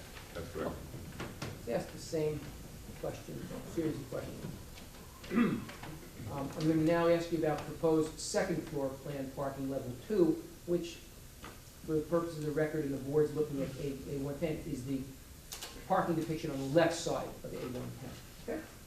And you enter from 67th Street, and you go up a 6% ramp, correct? Correct. Okay. The width of that, at the entranceway, what's the width? At the entrance to the garage? 22 feet. I'm sorry, it's 22 feet? Mhm. Okay, then tell me, please, what is the 20-foot marking between shrub to shrub, just above the number 186.00 feet elevation? Looks like that, it's 18. The 18-foot is the width of the door. 20-foot is from one end of the door to the end of the block wall, separating, dividing the two ramps. Okay, so the entranceway is 18 foot, Yes, Okay. the doorway. but the 20 foot is the door is wider than? No, the 20-foot is basically from the end of the doorway to Oh, the wall separating the two ramps. okay. Okay. How wide is the, and that's a two-way ramp, right? You're showing cars come in and cars go out. Yes. How wide, what would the width be if the 5 parking spaces that are each 17 foot deep were extended by a foot? Those 5 of them are sitting on the 6% ramp. How wide would the aisle be? The aisle would be 21 feet. 21 feet, okay. And the aisle remains 21 feet in its entire length from north to south of the building as you enter the second floor lot, is that correct? That's correct. So fair that if the parking spaces on the westerly side were extended by a foot to be 18 feet in depth, that aisle would reduce to 21 foot wide. That's correct. Okay, and as you move through the aisle, you reach a point before you get to handicap spaces showing over there, where there are 3 parking spaces that are each 17 foot deep, that sit just to the westerly side of the lobby and utilities area, correct? Yes. If you were to extend by a foot those spaces to be 18 foot, and combine with the 18 foot depth spaces along the westerly side of that aisle, what is the width of the aisle at that point? 20 feet. 20 feet. Let's continue through.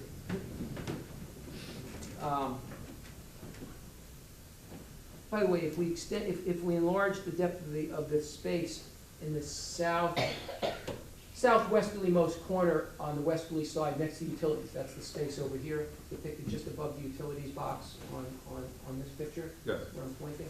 If that were extended by a foot, you'd lose the 8 by 17 space that's on the westerly most side of the southerly row of spaces, correct? No, You wouldn't lose it? no. And you wouldn't lose it because you could shift around your columns and so forth in such Because a I have a way? little space by the indoor dog park, I can move the Okay, spaces over about a foot. okay, so you, and the size of the door park would be reduced by some amount. Okay, now, let's take us continuing around in this second floor story. This is all two-way ramp, correct? That's correct. Two-way aisle. What is the width opposite the handicap spaces of the aisle? 20 feet 9. Okay, so if the 17-foot spaces that are all depicted along the southerly side are lengthened by a foot, the width of the aisle drops from 29 to 19 foot 9 inches wide. That's correct. Okay, and at a certain point with handicap spaces opposite other spaces along the southerly side of this aisle, you're telling me that you have double loaded spaces on both sides of the aisle, an aisle, including handicap, an aisle width of 19.9, correct? That's correct. Let's go through a little further here. The aisle that takes us to the back, if you will, or the farthest reaches of the second floor, farthest from the entrance, sits on the easterly side of the building, correct? Yes, Okay, and those aisle widths are depicted ranging from what you're showing opposite the recycling closet, 22.3, less to as wide as 24.5, 26, and so forth, correct? yes. Now, let's go to the rearmost of the spaces. There is a space, two compact spaces designated 8 by 15, and each 8 by 15, that sits just to the southerly side of the transformer. You see that? Yes. The width of the aisle at that point, opposite other compact spaces, 8 by 16, is 24 foot wide, correct? Yes. Now, if we were to hypothetically enlarge those compact spaces to be 18 foot deep, Mhm. and the ones opposite them, at least the first one, 8 by 18, that width of 24 foot would reduce by 5 feet, would it not? Yes, And so the width would then become 19 foot instead of 20. that's correct. And by the way, would an 18-foot space immediately next to the bicycle station on the second floor, and opposite an 18-foot deep space next to the transfer station, would those depths affect the 3 parking spaces that sit between the transfer station and the transformer and the bicycle station? Yes, How would it affect those? you would lose a spot. Now, the other widths of this aisle would be reduced commensurately if we extended the 17-foot depth spaces all along the easterly aisle of the second floor, correct? Okay, but since those are 22 and 20, 24 and 25, they wouldn't reduce below 22 or anything like that, would they? Would they reduce below 24? Below, well, this is 22 already here, so Okay. that'll be a little 21, already, that'll probably be your worst case scenario. Okay, by the way, again, you're showing the recycling closet and the trash compactor closet. Are residents required to take their trash into the recycling closet down there? I believe it's a management question, so you want to ask the management. they're gonna May bring I it up. ask is this Mr. Sved? Is he here? I think he's outside. I think I saw him outside. Oh, no, I'll come back to it. I thought it was just in continuing, we'll get back to it. Do you depict any striping for pedestrian walking inside this garage level? No,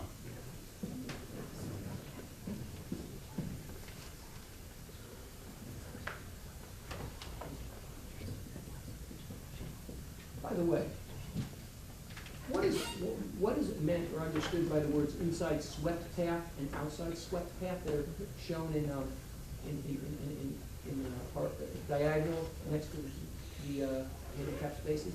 well, but we added this detail to the drawings as a result of your questioning from the last meeting, as far as showing the car, the sweep of the path of the car being able to go into a spot. So Oh, we oh. showed that as a result of that, so the date of this drawing is 11/10/14, Whoa, oh, whoa.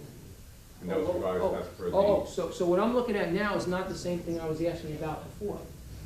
with the exception of the swept. Well, okay, so this was provided to the board on November 10th? Excuse me? Was this document provided to the board on November 10th, if there's a November 10th revision date? No, it's not. Is this the first time the board is seeing this That is- revision? That is correct. Oh, okay. Something new, okay. But that's the only change? Yes, And that's designed to show how far the car door sweeps out for those the handicap sweep of spaces? the car, you were questioning how the car can get in there, so we actually showed it so you could actually see how the car will get into the handicap spot. Well, you showed one sweep, you didn't show 3 sweeps. But, yes, Is there a reason you only showed 1 and not 3? I just showed something so you could see you could actually get in and out of the spot without a problem. Is that something you yourself added? We had it in our office, yes. Did you have any assistance from any of the other, Our team? traffic consultant gave us a sweep, so we incorporated it into our plans. Okay, okay. So, is there a reason you didn't show the sweeps for the other 2 spaces? No, Do you know what the sweep would be for the other 2 spaces, with the sweep? that could be probably better for the traffic consultant. Okay, but again, what I'm seeing right now, question 1, is something the board has never seen before. Mr. Alonso, Mr. Arancibia, do you want this in the record? This new drawing? Yeah, I think so. Do you have any idea how you're gonna make that happen? Well, I'm seeing it for the first time also, so I'm assuming that Mr. Arcivia will produce the appropriate number of copies and get to Mr. Varela this week. So this is just a renegade effort on the part of Mr. Ancivia to further explain to the board questions that were posed by Mr. Cantor. We were trying to clarify questions that were brought up, so we thought that this would help to do that. It very well may. I just, again, don't know how you're gonna place it. We could start by marking it A7. A7.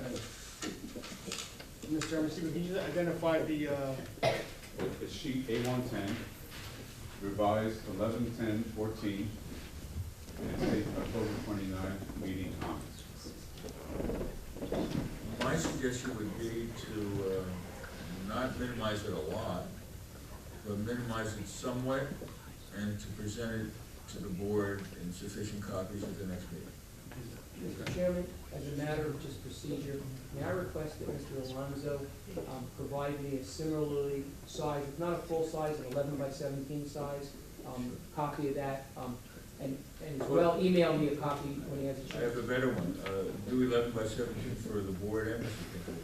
no problem. That's what I meant by minimize. I mean, we don't need that size, the size of the present page, but, and that'll be by the next, well, the next meeting is next week, so that's fine.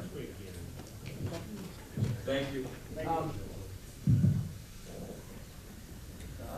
So if I want to ask questions about the sweep, I should direct those to the traffic engineer?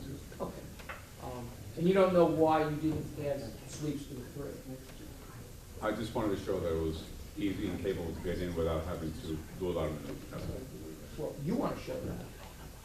How do you, on what basis do you have expertise to tell me that it's easy to get in? I don't, so that's why it's not the traffic. Okay, so your comment you just said before was really not something you're put. I don't, so that's why you talk to traffic. Okay. And I take it, Mr. Arcee, just to clarify the limits of your expertise, you're not in a position to discuss how the sweep of this car that's shown on this 1110 revision is affected if the length of these 17-foot spaces along the southerly side were to become 18 feet. That's correct. Okay, that would all have, that's in the domain of the traffic engineer. I believe Okay, so. we'll get to it. Mr. Kantrowitz, would this be a good time, request us to take a break? Sure. All right, why don't we take a break, a 10-minute break till 8:30? Thank you. John, anytime.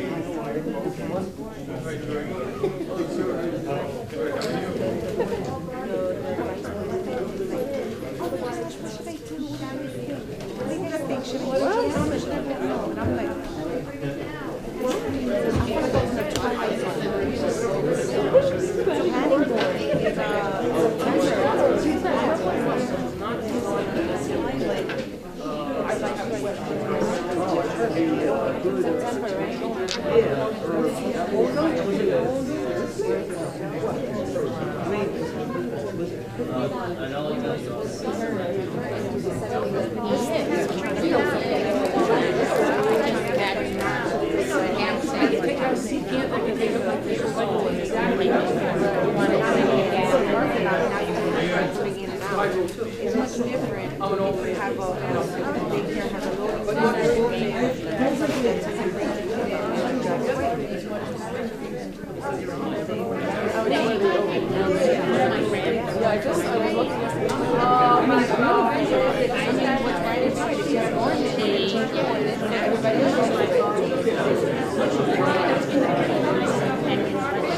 This is way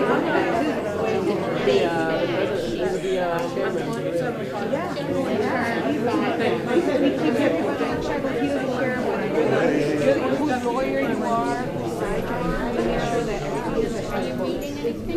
I don't feel like sorry. There's so many questions. He's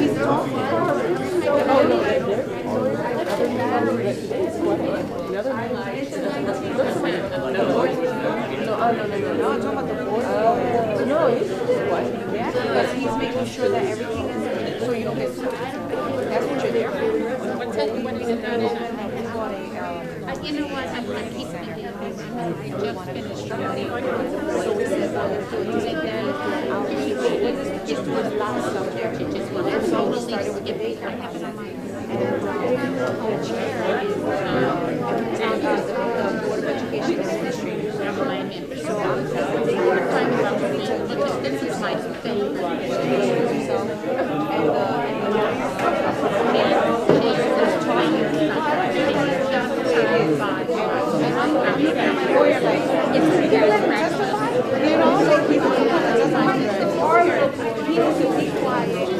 and object to everything that might be. No,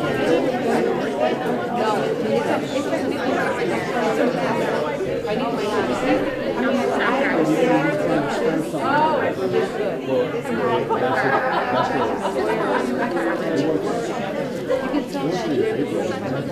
that's what I want. She's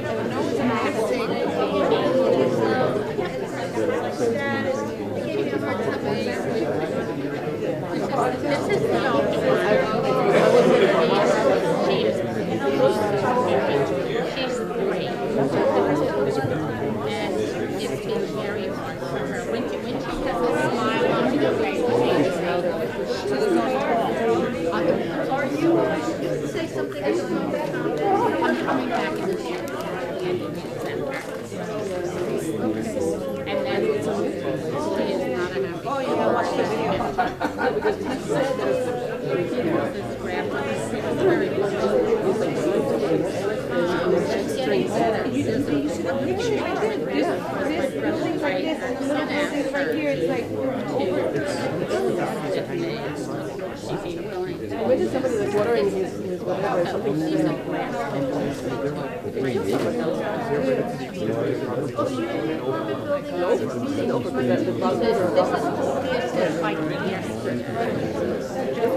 I live on right behind the house. I've got two girls.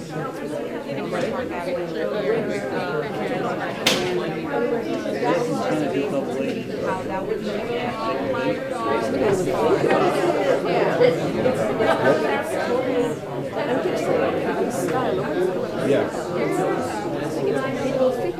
Yeah. It's all like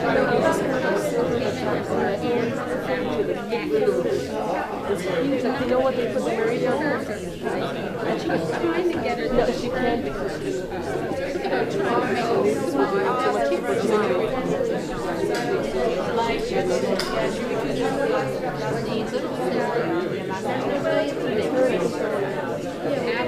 I don't exactly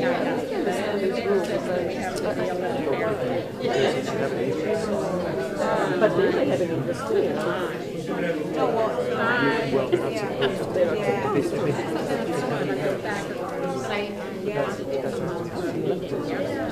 I know the reason.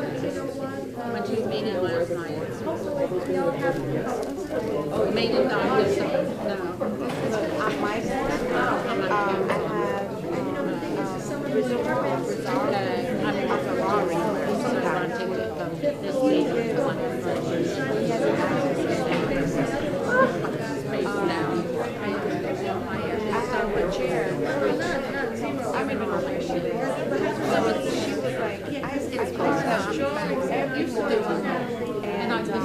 board, and it's always trying to but I'm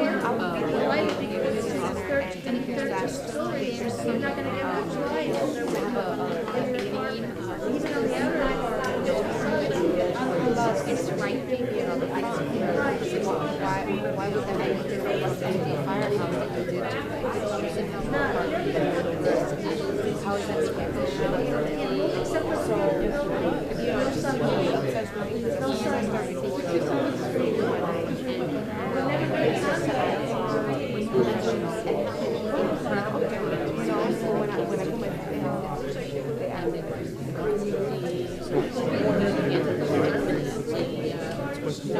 I'm in the planning. That's why I say that. When you don't want to change the structure. You just want to change the it used to be a carpet shop.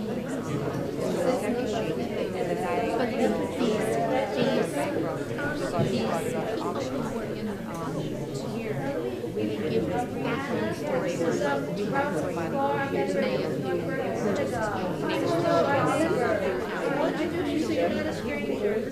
switch from one to how his family, they experience shadows, and they, you know, I mean, it's just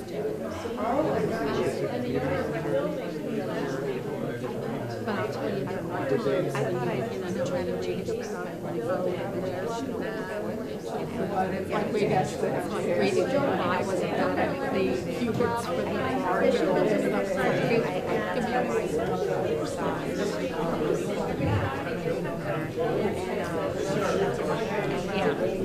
And now they're not, everything they do is just like, sometimes I'm not gonna get everything.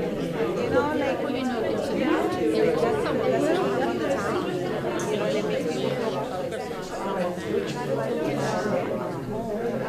we had a property ready, and the property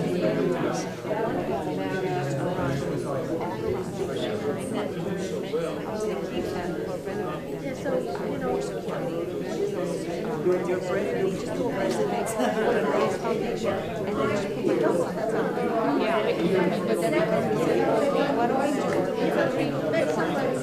Not high. I mean, there's so much we don't know.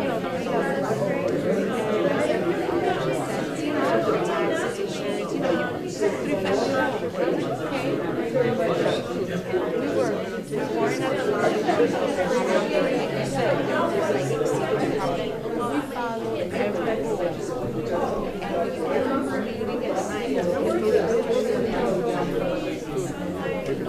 We ship them back.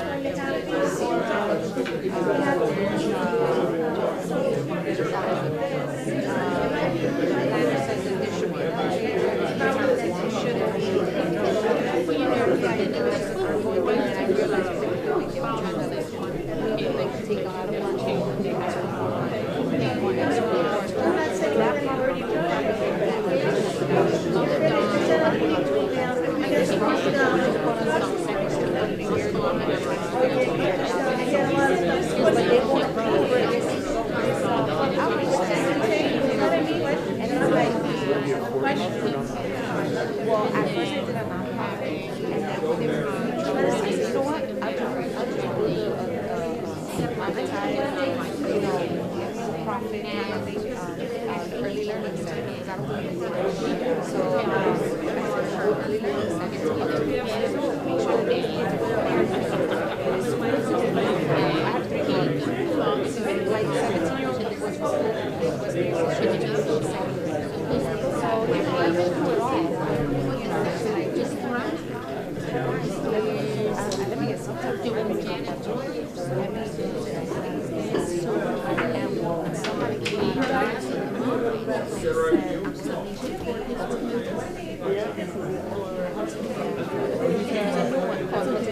there's another one now. I have been in town and he came to our meeting.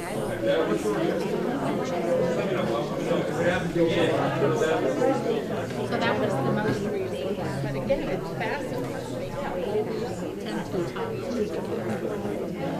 Whereas this is into your head, what's going on. They come in by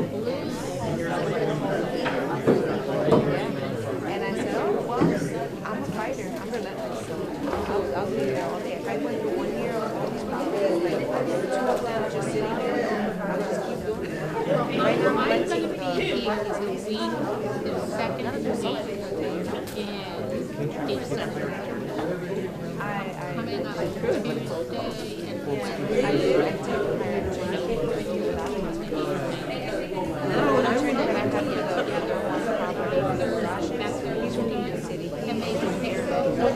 I'm sitting here like talking about it.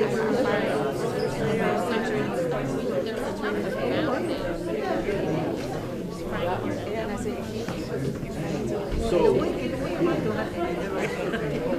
oh, this guy Joe McCall. I mean, I don't know. Very captured those start at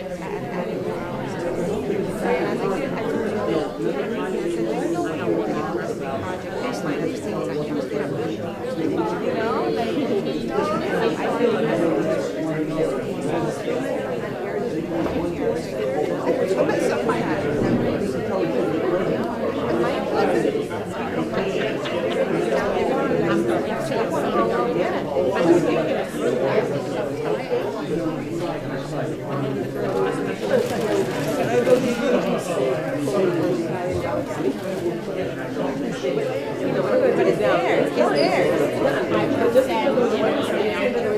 What is this?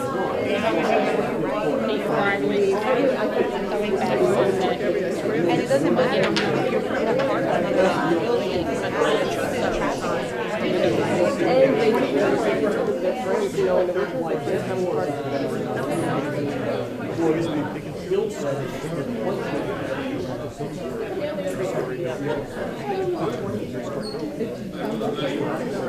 That's what I'm saying. Yeah.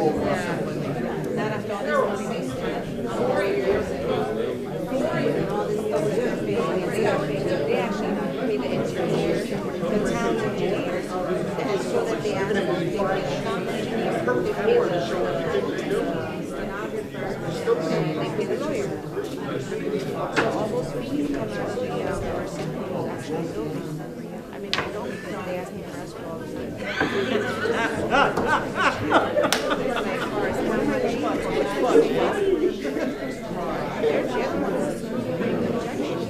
if we made it so easy, we keep our last meeting, this engineer, he said to us,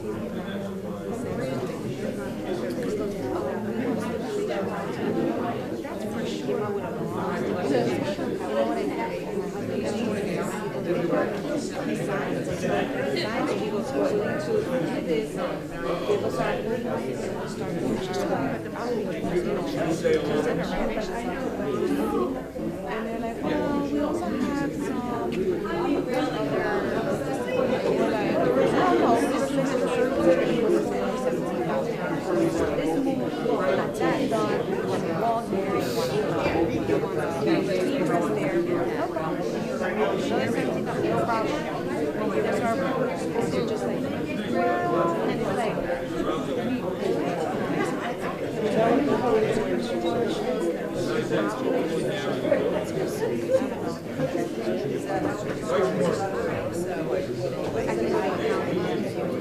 I'm waiting to see what's going to happen. The chair did show up to our last meeting.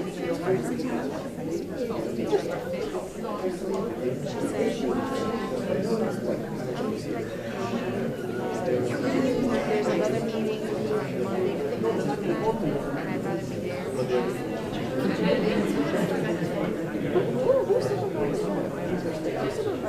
I see, like, you know, the board is just sitting and chatting and eating snacks. Like, seriously, that's the order on call. They are on call. Where do you guys live? Where's that? It's the small building, it's kind of across from the first side, just next to that lot. Is it to the left of it? Yeah, Coming this way. Coming down 67 is on the left. Yeah, my husband's been here since next Wednesday. But not out of the way. Like, you know, it's more like why is it that? Why is that? Wait till you open my public comment. I might get some more information next week. I have no account. We may do whatever. I've been making phone calls, emails,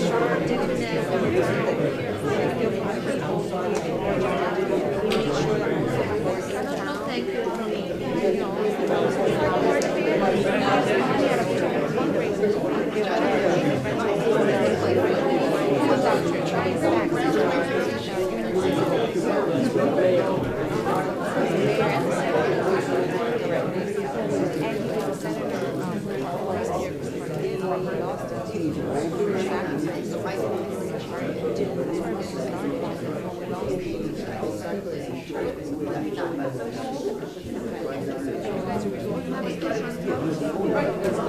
That's what they do.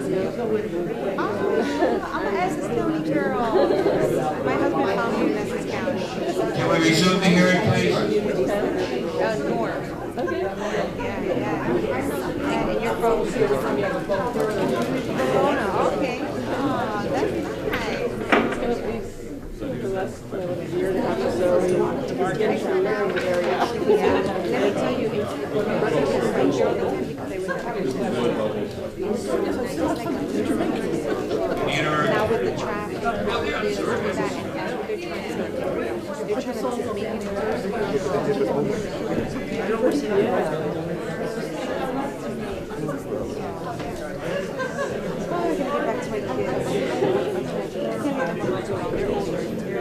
11 and 12. And the other one's 17.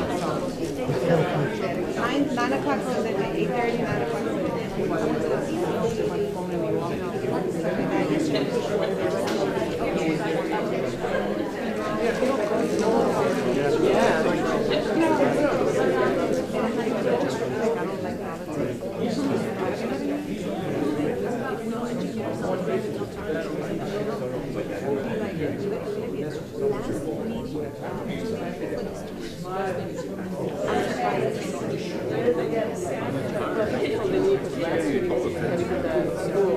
Okay, I think we're ready to continue.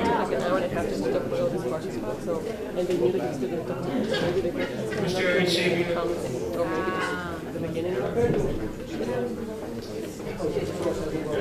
Mr. Arizibia, before we do continue, I've had 3 or 4 members of the public.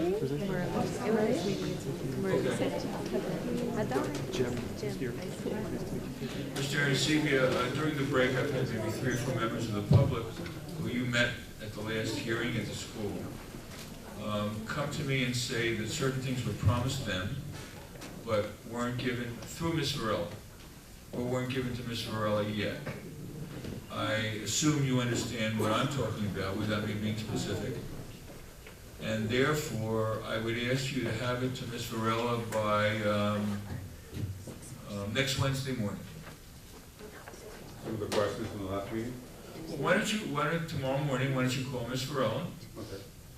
and find out exactly what it is, and then, Ms. Varela, will you be in the office next week?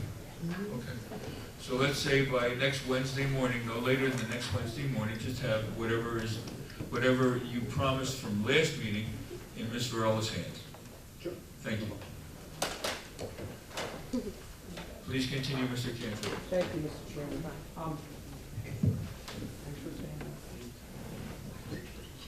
Well, Mr. Spread is here. He's outside. Okay, we'll go with him. Okay, returning to A10, that has a latest revision date of November 10th, 2014. You added, and we'll talk about the swing of the carpet. That's something not in your area.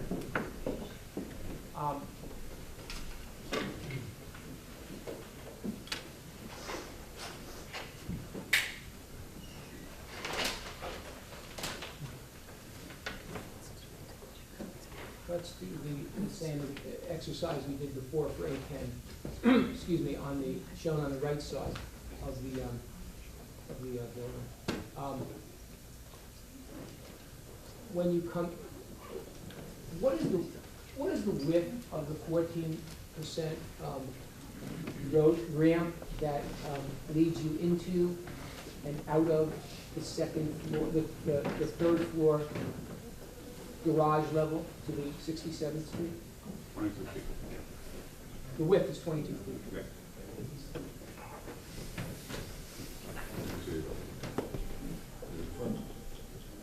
I'm looking for it. Oh, okay. Continue straight. Okay. Let's.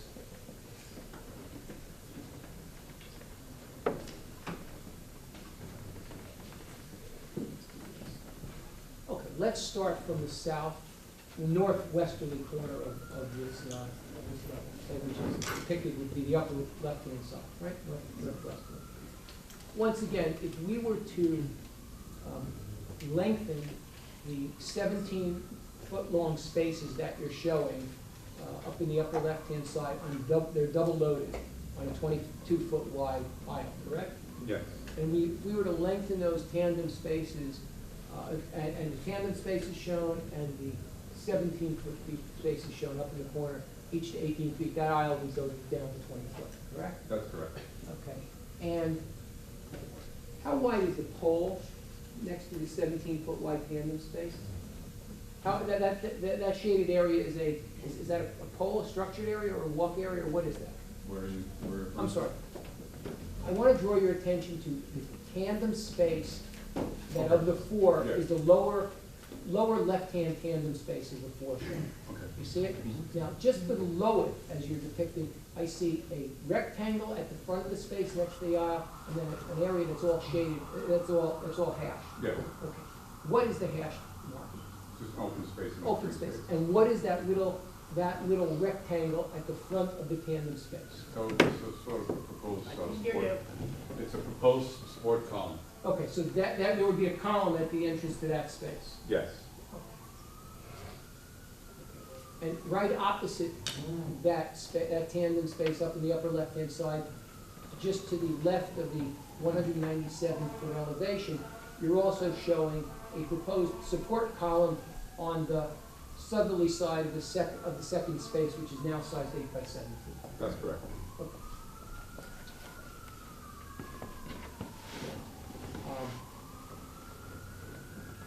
At certain points, the aisle would reduce to 20 feet, and then once you hit the ramp area, that aisle would reduce to 21 feet if we extended the 17-foot spaces by that, correct? That's correct. Okay.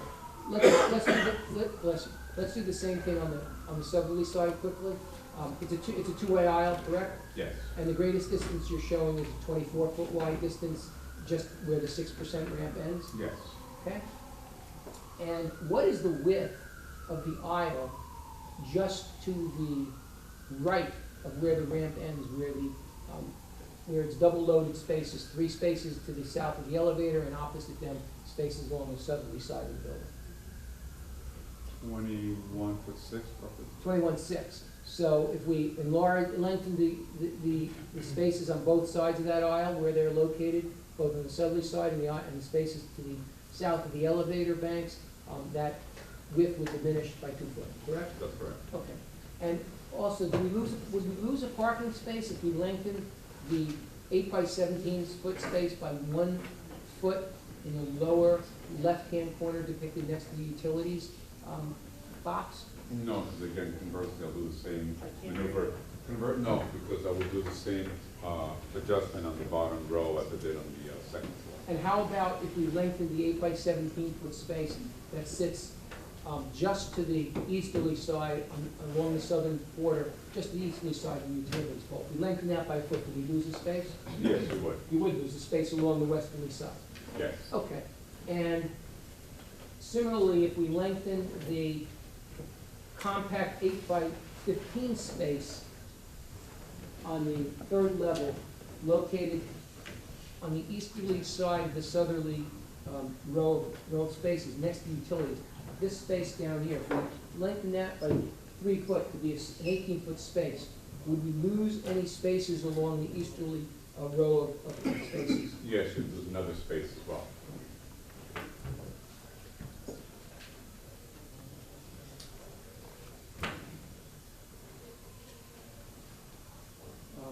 I do not see, confirm for me, I do not see any pedestrian, markings for pedestrian walking in that, on that level, is that correct? Yes. And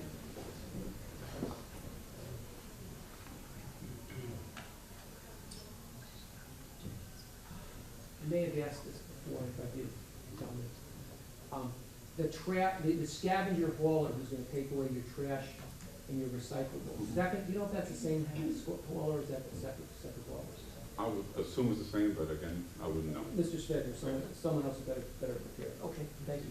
But similarly, you testified that person would come in from 67th Street, walk in a southerly direction, the length of the southerly aisle, then go east, and then go around to the trash pickup area and the recycling area to pick it up, and then cart it out. Yes. Walk it. Okay. No striping and no indication of where that garbage, sanitation, and recycling person is to walk is indicated on this. That is correct.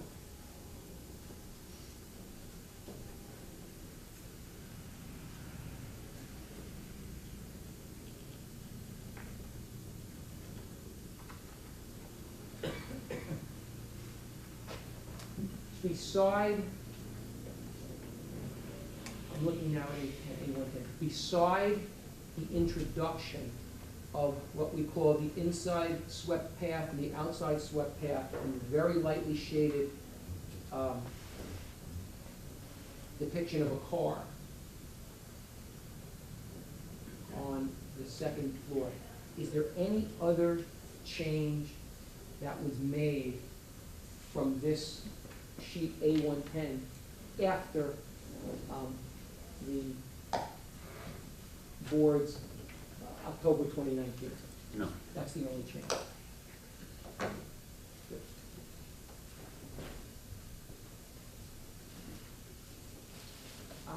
Am I to assume that questions about the length of this car and its width are to be posed to Mr.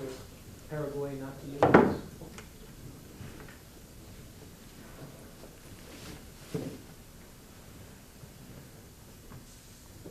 Let me ask you a few other questions, generally, if I may.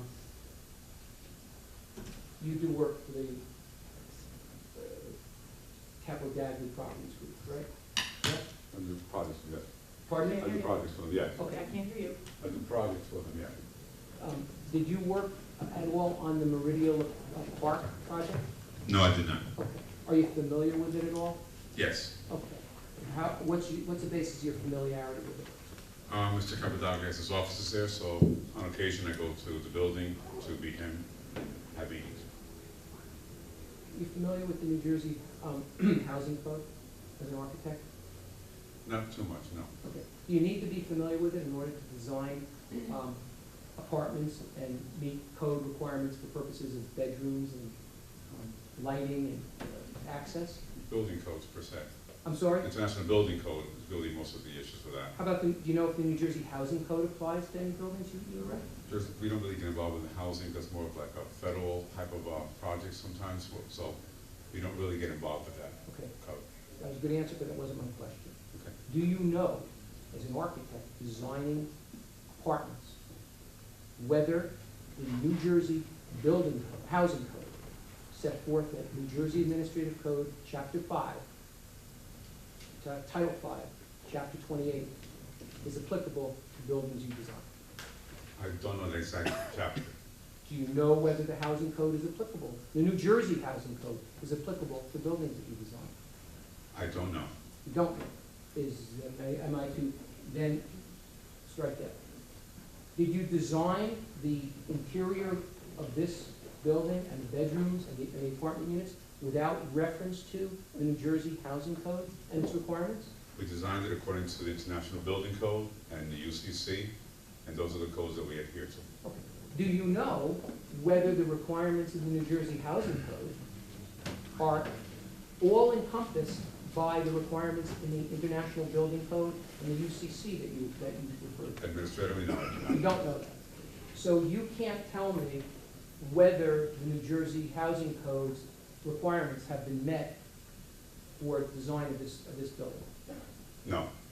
Have you ever looked at the New Jersey housing code? I'm sure on occasion I have, but I don't design them based on that.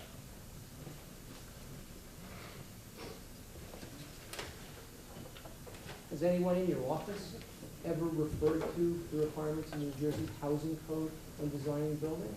Not that I'm aware of. Do you know if anybody, when you design buildings in the Capo D'Agri Properties Group, has referred to the requirements of the New Jersey housing code? Not that I'm aware of.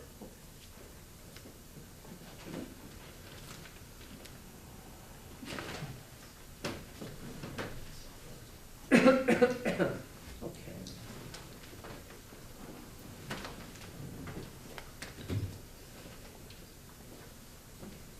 Give me a second.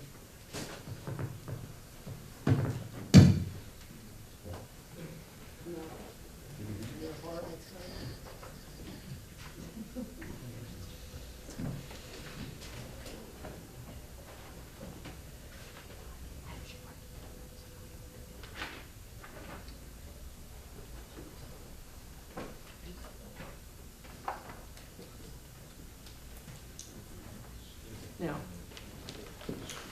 you're an architect, right?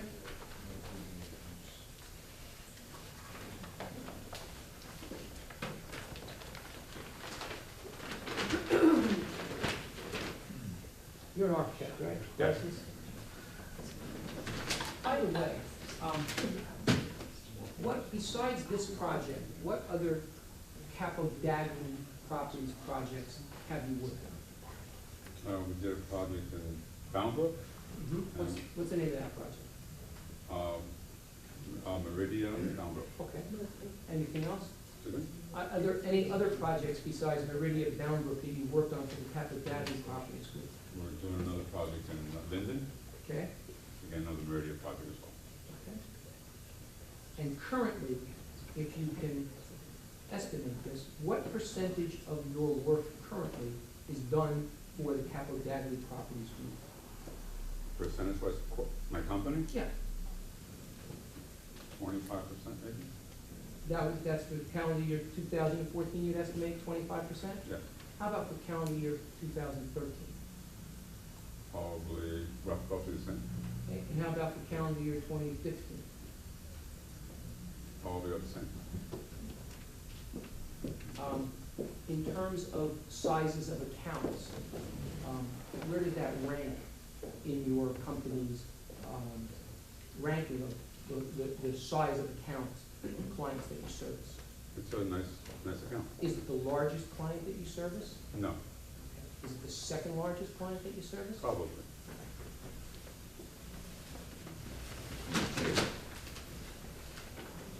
I want to show you some floor plans for the Meridia Park Avenue. You able to read floor plans? Mr. Chairman, I'm gonna object to this. I'm giving a lot of leeway, but if he wants to hire Mr. Arancini to review plans of another project, he's free to do so, but I don't think it's appropriate for this application. Mr. Chairman, let me make it proper and explain why I'm going where I'm going. In addition to examining his substantive knowledge, it is from time immemorial, a part of the ambit of an examination of an expert to test his credibility, either by asking him hypotheticals, which I've done, or by asking him information about other things in his field and area of expertise. During the course of this hearing, we have heard references made to Meridia Park. So it's certainly perfectly appropriate for me, and if you want me to do it, I'll just call this a hypothetical and ask him questions for this hypothetical. I happen to describe exactly what it is, but I can ask him a hypothetical of this document with all of these pictures on it without referring to the fact that it's Meridia Park. I happen to refer to Meridia Park simply for clarification. But if you want, I'll just go ask him questions hypothetically on this set of papers. He's either going to answer them or not answer them, and his answers reflect on his credibility. And I'm perfectly within my rights of cross-examination to test this witness's credibility on hypotheticals. The problem with that is that this is a building that was not designed by Mr. Arancini, he already testified to that. It's a building that was approved by this board, and they obtained permits from the building department, and COs were issued. So I don't know where the credibility issue comes in. He has nothing to do with that project. How about if he couches these questions in terms of hypotheticals as opposed to referring to the plans? And we start getting into relevancy. What is the design of We have- this project? we How have- is that relevant to this project? He didn't design the We would have to hear the questions first, right? I guess we could, but I mean, I've been giving a lot of leeway, and he's gotten into a lot of areas which really were not relevant, and I can't let him go, but. Why don't we do it by way of hypotheticals and we see where we go? Thank you.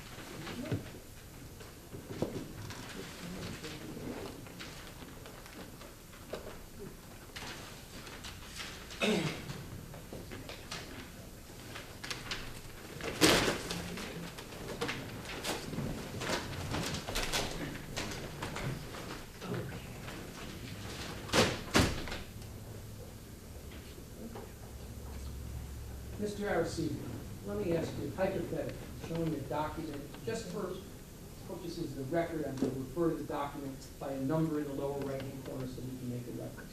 It has a number, big number, capital A 2.03.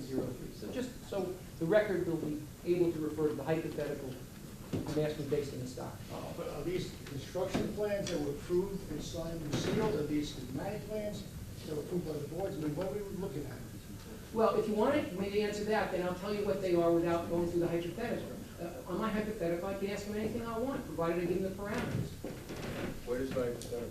The hypothetical is to ask him to opine on the nature of a particular unit and whether or not it has certain amenities or it doesn't have certain amenities. That's all. He's an architect. He can testify, because I want to know whether something is or is not a bedroom. Very simple question. Very simple question. Say that again? I want to ask him a series of questions, And- leading up to, the final question is this a bedroom or not? This depiction of the unit? And for amenities? I mean, amenities, what does the bedroom have? Does it have a door? Does it have a window? Does it have an access? Does it have an exit, an emergency exit? Those simple amenities that accompany Mr. any. Reed, you understand the nature of the hypothetical? The nature of the hypothetical evidently is what comprises a bedroom. Is that correct, Mr. Cantala? Yes, I'll do it this way, hypothetically, Mr. Evans. Under the laws of the state of New Jersey, does a bedroom, a space that is used as a bedroom, have to have a window? Yes or no? No. No. Why and in what instance does a bedroom not have to have a window?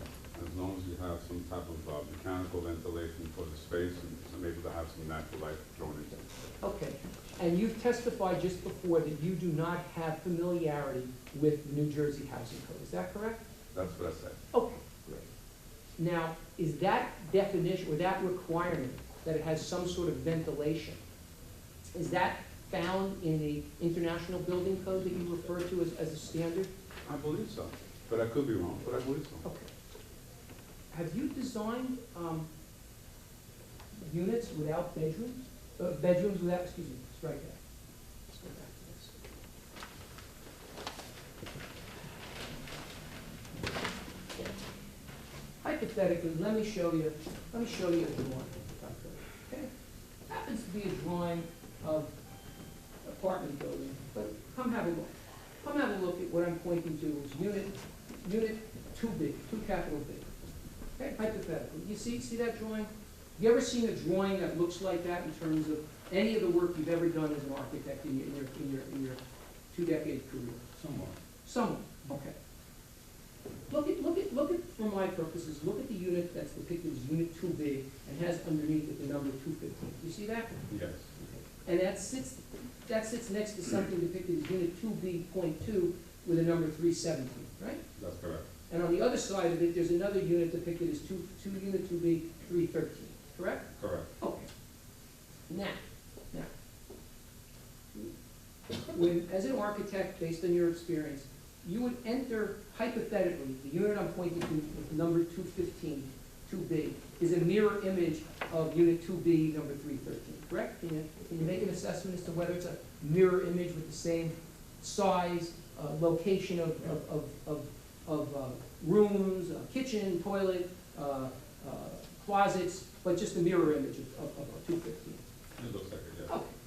Now, for my purposes, hypothetically, if you were looking at what's depicted as unit 2B, number 215 on this piece of paper, okay?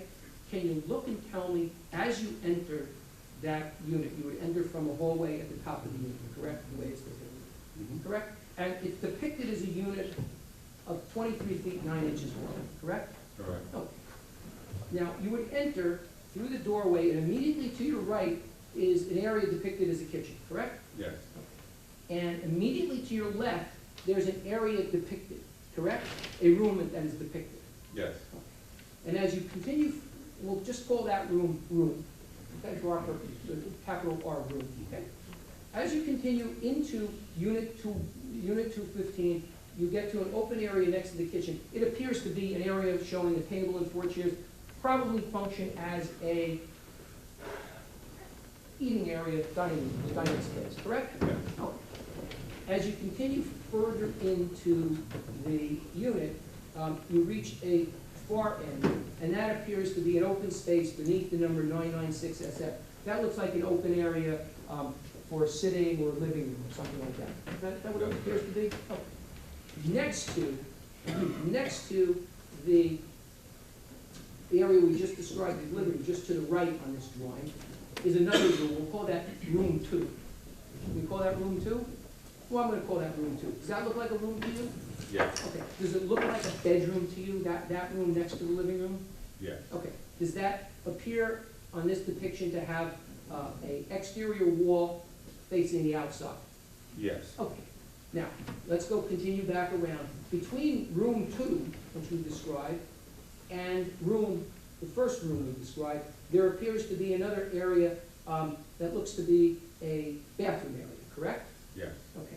And by the way, can you tell me what the area is beneath the bathroom area, between the bathroom area and what we depicted as room 1? Does that look like a walk-in closet for room 2? Yes. Okay.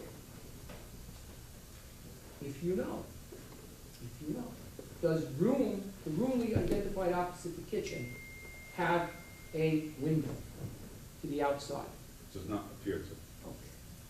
But under your understanding of the International Business Building Code and the UCC, that room would qualify as a bedroom, correct? Yes. Provided it had some sort of ventilation, Correct. even though it has no exterior window or light otherwise providing it directly. Correct. Okay, fair enough. And so this unit 2B and 215 would appear, in your estimation, to be a 2-bedroom unit in this hypothetical. Yes.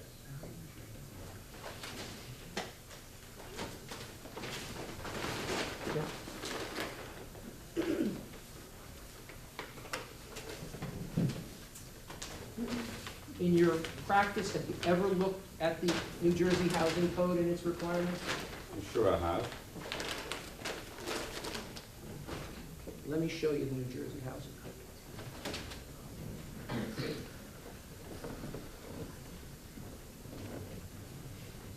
Here somewhere.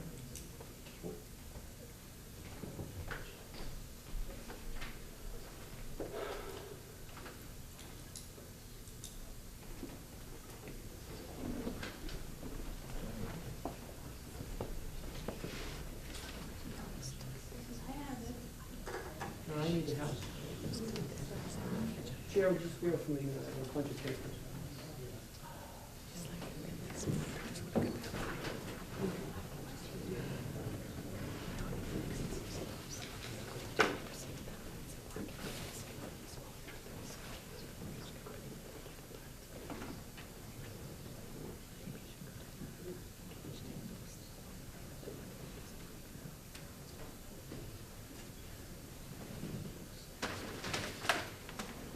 Cantorowitz, do you have an annotated copy, or just any copy would do? Any copy of the New Jersey Housing Code will do. I think the young lady in the pink said that she has a copy. Yeah, I made copies, I have- multiple copies for everybody I think to what- follow, but if she's got it, I'll borrow hers. That's what I'm suggesting. You could keep this. See, the members of the public that come to the zoning board are always very well prepared.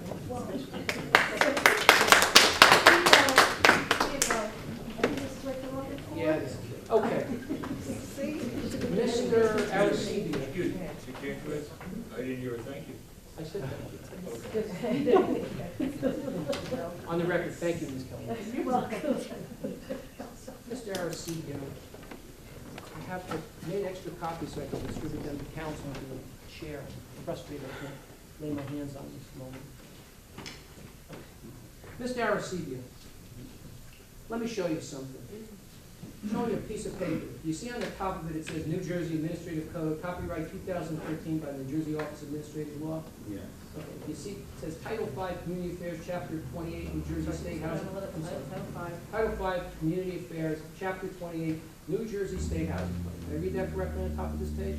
Yes. Okay. And then it says, just beneath it, it says NJAC 5:28, open parentheses 2013. And the first section has something called 5:28-1.1 scope. Did I read that correctly? Yes. Do you have any reason, now that I'm showing you this, and we'll mark it in a minute, do you have any reason to believe that this is not an accurate representation of the language in the New Jersey Housing Code, Chapter 5:28? Well, I think he needs to look at the whole document before he can make that Okay, representation. wait a minute. I don't wanna fool you by anything.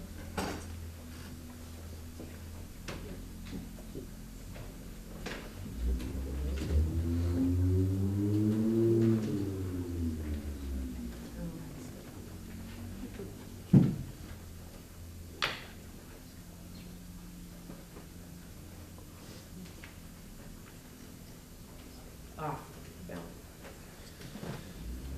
Okay, here it is. Arcivia, I'm sorry, why don't you finish doing what you're doing, then I'm gonna ask you to give that back to Mr. Kellerman, and we'll use Mr. Cantwell's. Mr. Arcidi, Mr. Alonso? Excuse me, may I approach?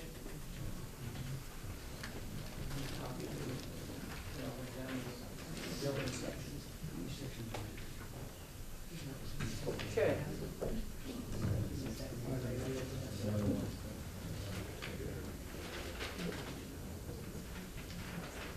And Mr. Chairman, just for the record, I'm gonna make an objection, allow him to ask his questions. But what I've been provided, on the bottom says page 1 of 18, page 2 of 18, page 3 of 18, so it's not a complete copy of the section, so to the extent he's asking certain questions about these sections, that's fine. Okay. It But he should cannot not be go- accepted as, But he cannot go beyond those sections. correct, it should be accepted as a complete copy.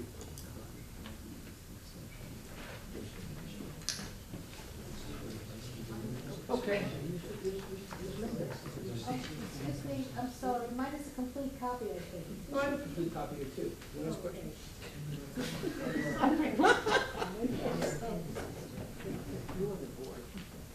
What I've been given, and I guess these are what the questions will relate to, is 3 pages of Title 5, Chapter 28, starting with 528, 1.1 scope, and concluding on the 3rd page with 5:28, 1.6 lighting. And that's what the questions will be limited Yes, to. and I only have a couple of questions. Mr. Alonso, Right. that's what the questions will be limited to. Right, and also, we don't even know if these sections are complete, but at the bottom it says, this document is provided as a courtesy only, the official administrative rules, which are available through LexisNexis, the publisher Lexis by the NJ Office of Administrative Law. I'm sorry.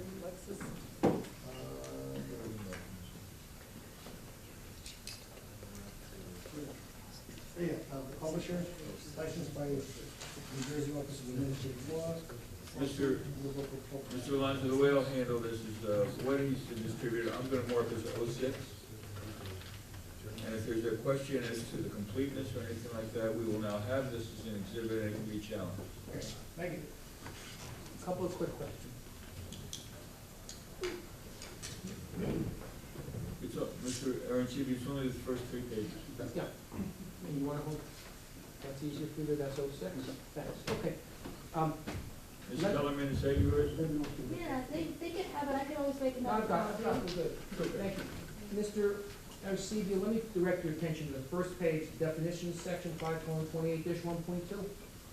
Okay, You see the definitions? I'm going to point you to the definition for habitable dwelling unit, okay, and it says, quote, dwelling unit, unquote, shall mean any room or group of rooms or any part thereof located within a building and forming a single habitable unit with facilities which are used or designated to be used for living, sleeping, cooking, and eating. Did I read that correctly? yes, Okay. Let me move you down 2 more definitions to habitable room. It says, quote, habitable room, unquote, shall mean a room or enclosed floor space within a dwelling unit used or designed to be used for living, sleeping, cooking, or eating purposes, excluding bathrooms, water closet compartments, laundries, pantries, foyers, or communicating corridors, closets, and storage spaces. Did I read that correctly? yes. Looking at the definition of habitable room, would you conclude that the first room I showed you, the room we talked about for unit 2B, number 215, is a habitable room? You looking at that, just looking at that definition, I'm going to show you something else, but I want to just walk you through this for a moment. Would you conclude that that's a habitable room based upon the definition in the New Jersey Building Code for what a habitable room is? Yes, it was. Okay, now, please turn to section, in this code, please turn to the 3rd page, of what I'm showing you, where it says lighting. Okay, we're gonna look together at 5:28-1.6A, lighting. You see that? Yes, And subsection A reads, every habitable room shall have at least one window or skylight facing directly to the outdoors. The minimum total window or skylight area measured between stops for every habitable room shall be 8% of the floor area of such room. Whenever walls or other portions of structures face a window of any habitable room and are located less than 3 feet from the window and extended to a level above that of the ceiling of the room, such a window shall not be included in calculating the required minimal total window area. Did I read section A correctly? I believe so. Okay, let's focus on the first sentence. It says, every habitable room shall have at least one window or skylight facing directly to the outdoors. I read that correctly? Yes. Let's go back to my hypothetical, and I'm gonna show you the room I called room next to the entrance as you come in, okay? You see it over here? Yes. Okay, now, that room doesn't have any window, correct, to the outside? That is correct. Okay, so that room does not meet, now that I've introduced the second section we read, 1.6a, that room does not meet the requirements under that section of that code of being a habitable room. Is that correct? Yes. Okay, good.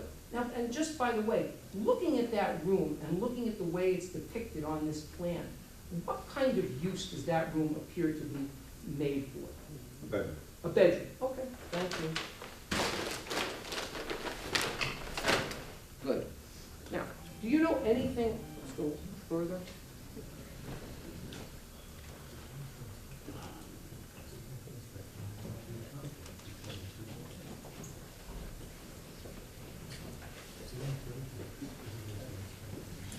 By the way, you don't do marketing for the Capital Dignity Properties Group, right? No. But let me show you something I pulled off the web this afternoon, the internet. Mark, this is 07, if I may. Here you go, Mr. Alonso. Chairman Macro.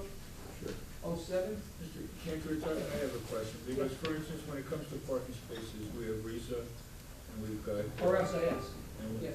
Recent, I'm sorry. That's correct, no, Yes. we're both correct. I'm sorry. And we have the West New York Code. And so there's some ordinance, and one can apply sometimes and one cannot apply.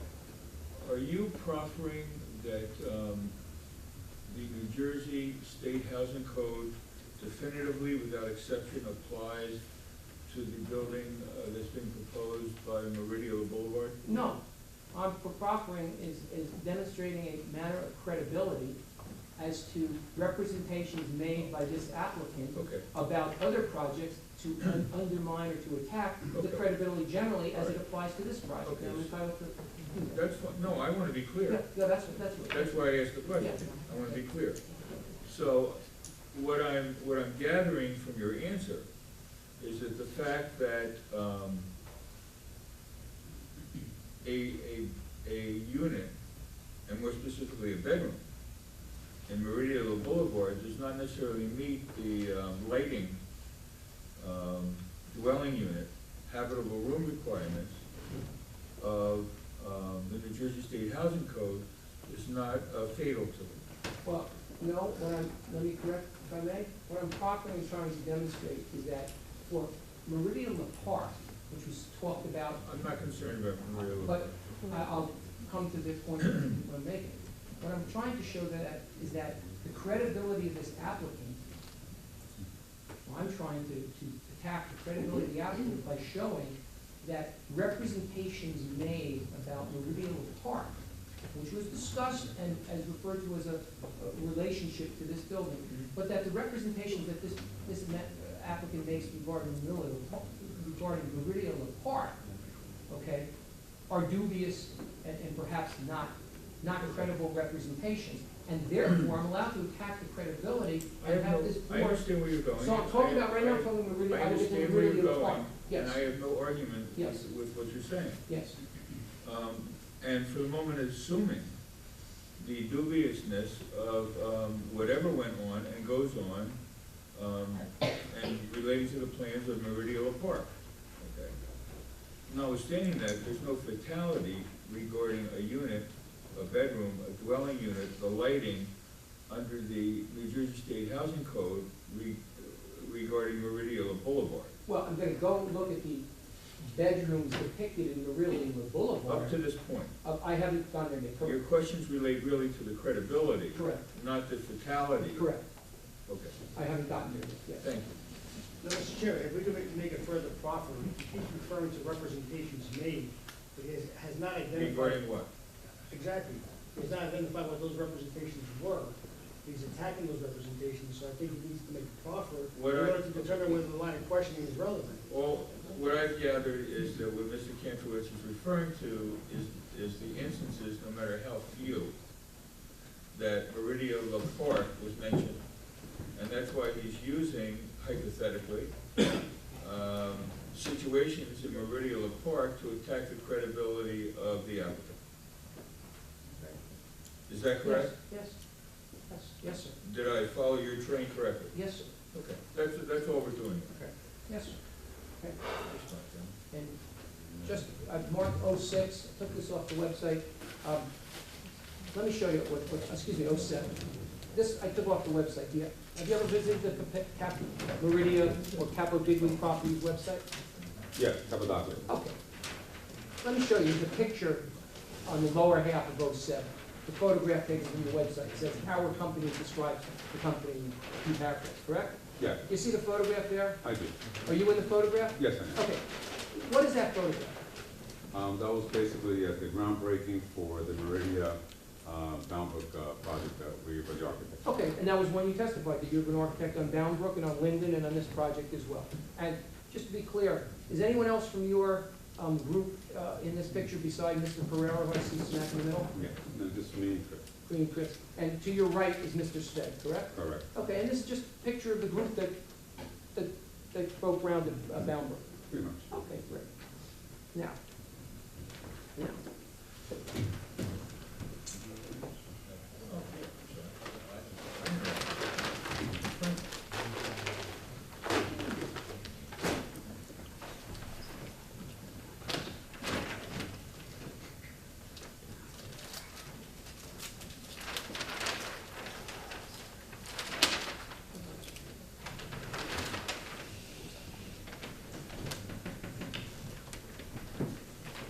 Let me just take a picture here.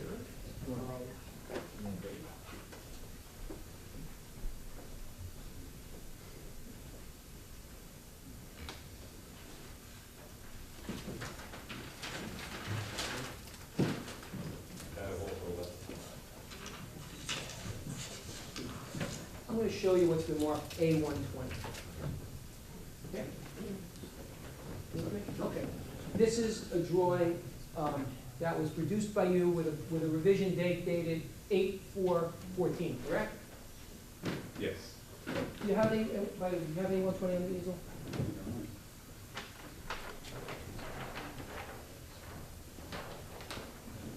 Okay, good. Let's look at A120. Let's look at the units on the Kennedy Boulevard side of A120, a proposed fifth, Excuse me. yes, You mean Boulevard East Side? I'm sorry, what did I say, Kennedy Boulevard? I'm sorry, yes, sir, Kennedy Boulevard. Get mixed up? No, Boulevard East. Yes. Kennedy Boulevard. Mr. Kantrowitz, we have two Kennedy Boulevards. The one on the west side is called Boulevard East. No, the one on the No. One on the west side is called Kennedy Boulevard, the one on the east side is called Boulevard East, so let's refer to it as Boulevard East. Yes, sir, I'm sorry for the mistake. Let's, Mr. Aristide, look at A120. And let's look at the floor plan for the proposed residential layout on the fourth floor. That's the first residential floor because the first three floors are the garages, or the parking garages we talked about, correct? Now let me direct your attention directly to a unit that sits opposite the elevator bank on the easterly Kennedy Boulevard east side of the building. You see those units opposite the staircase? I'm going to refer to something that's described as unit type 1B-2. Yes. Okay, now, let's just do the same walk-in tour. You walk in there, right? That, by the way, is described as a one-bedroom apartment, correct? Yes. 982 square feet, right? Yes. And that's almost the size of the 996 square foot space I showed you in the hypothetical a few minutes ago. I don't recall, but okay. Now, What'd you say? I don't recall, but okay. well, let's just confirm.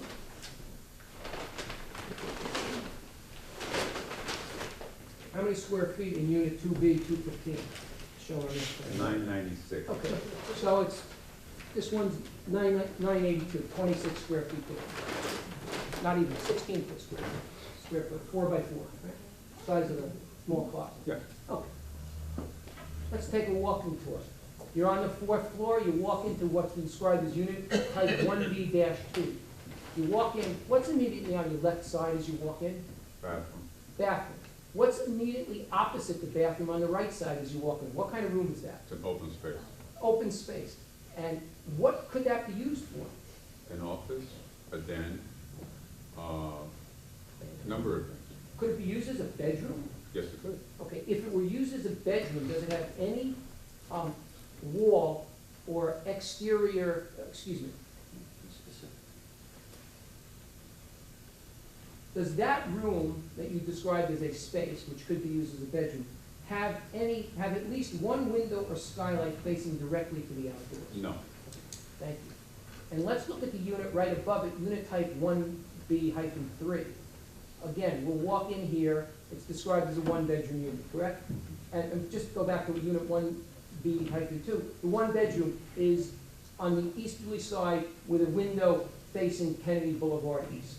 Correct. Got it. Okay, let's go to the unit right above it, right opposite the lobby and the elevator banks, described as unit 1B-3. See it? Yes. You walk in, it appears to be very similar in layout, does it not, to 1B2, correct? Yes. Except it's about 80 square feet smaller. Correct. Okay. As you walk in, the room immediately to your left is a bathroom, correct? Yes. The room immediately to your right, how would you describe that? As you walk in? This one here? Yes, unit 1B3. Again, it's an open space. Okay, and as an open space, it could be used for an office, a storage area, or a bedroom, correct? Bedroom, dining, anything you want. Okay, but it could be used as a bedroom. Yes. Okay, does that space, that area that you depicted, have at least one window or skylight facing directly to the outdoors? No. Okay, the bedroom that you've listed here on 1B3, all the way at the easterly side that faces Kennedy Boulevard East, does have a window directly facing to the outdoors, correct? Yes. Okay. I could go through the same exercise on unit type 1B4, correct? Yes. Just above it. And the same, we went through the same discussion and same series of questions. The area immediately opposite the bathroom as you walk in, that area, that room area could be used for storage, office, or it could be used for a bedroom, correct? Yes. And similarly, that room has no window or skylight facing directly to the outdoors, correct? That's correct. Okay. Now, continuing around on this floor, would we have the same, could we conclude the same for unit type 1B1, 875 square foot bathroom, given the area or the space opposite the kitchen area as you walk in? Yes. Okay? And we could conclude the same for unit type 1B2, one bedroom of 870 feet, given with respect to the space or area depicted immediately as you walk into the left-hand side. Yes. Correct? Okay. And that area is opposite a kitchen area, correct? Correct. And what is the area beyond the kitchen that has a window facing 67th Street in unit 1B1? It would be your living room, dining area, whatever you want to make it. In fact, your kitchen, you're showing that it has an eat-in area with a bar up against the countertop on that room area, correct? That's correct. Now, let's look at unit 1B5. You see that where that is? Yes. You have a little bubble drawn over it. What is that bubble? That was a change we made to the previous drawings. We opened up that space in order to make it a larger space so they can use it for a multi-purpose. Okay. When you say multi-purpose for unit 1B-5, which is now depicted as a one-bedroom and 1,035.25 square feet, as you answered before, that area, walking into the unit immediately to your right-hand side is an area, is a room that could be used for storage or office, correct? Anything they want to use for It that? could be used as a bedroom too.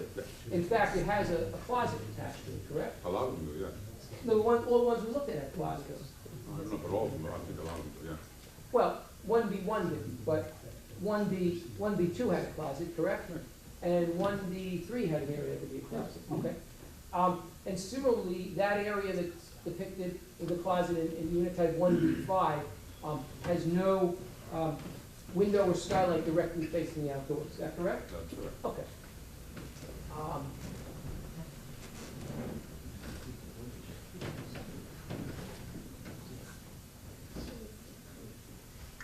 If you know, in your,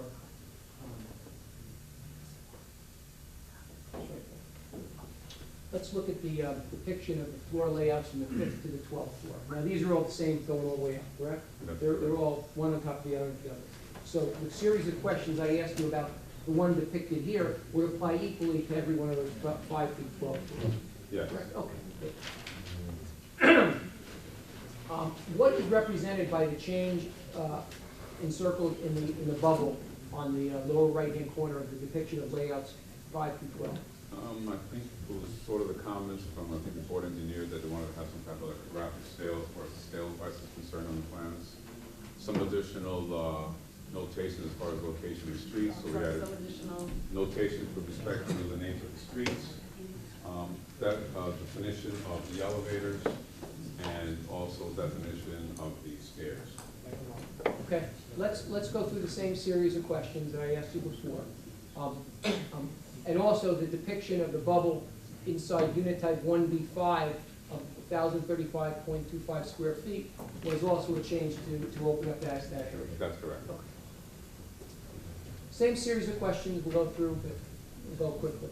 On the floor plan for layouts levels 5 through 12, you're depicting unit type 1B-1 on the southerly side of the building with a room that is accessible immediately as you walk into the building, correct? Yes. Okay. Could that room be used as a bedroom? Yes. Okay. Does that room does not have at least one window or skylight directly facing the outdoors, is that correct? That's correct. Okay. It's not depicted as a bedroom, That's but correct. it's shown, but it could be used as a bedroom. Okay.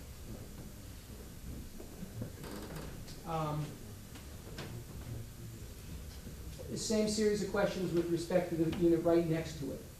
There's a bedroom depicted in unit 1B-1 of 893 square feet right next to it, but there's a room that would be accessed immediately as you walk in and would turn to your right. That room could be used as a storage area, a closet, an office, or a bedroom, correct? Whatever. And that room too has no window or skylight directly to the outdoors. Correct. Okay, let's just go around the rest of the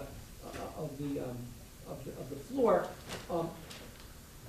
The area that's depicted with the bubble in unit 1B5 of 1,035.25 square feet is depicted as a one-bedroom unit, but that area interior next to the corridor could be used as a bedroom, correct? Yes. And that depiction you're showing has no window or skylight directly facing the outdoors, correct? Correct. Okay. Similarly, Mr. Arcivia, let me just ask you a question. All of these areas that you're talking about that could be used as bedrooms, do they have doors internally within the unit that close them off from the rest of the unit? No, they do not. So they're open areas, your testimony is they're open areas that could be used as bedrooms? let me ask you a question. Let me ask you a very simple question.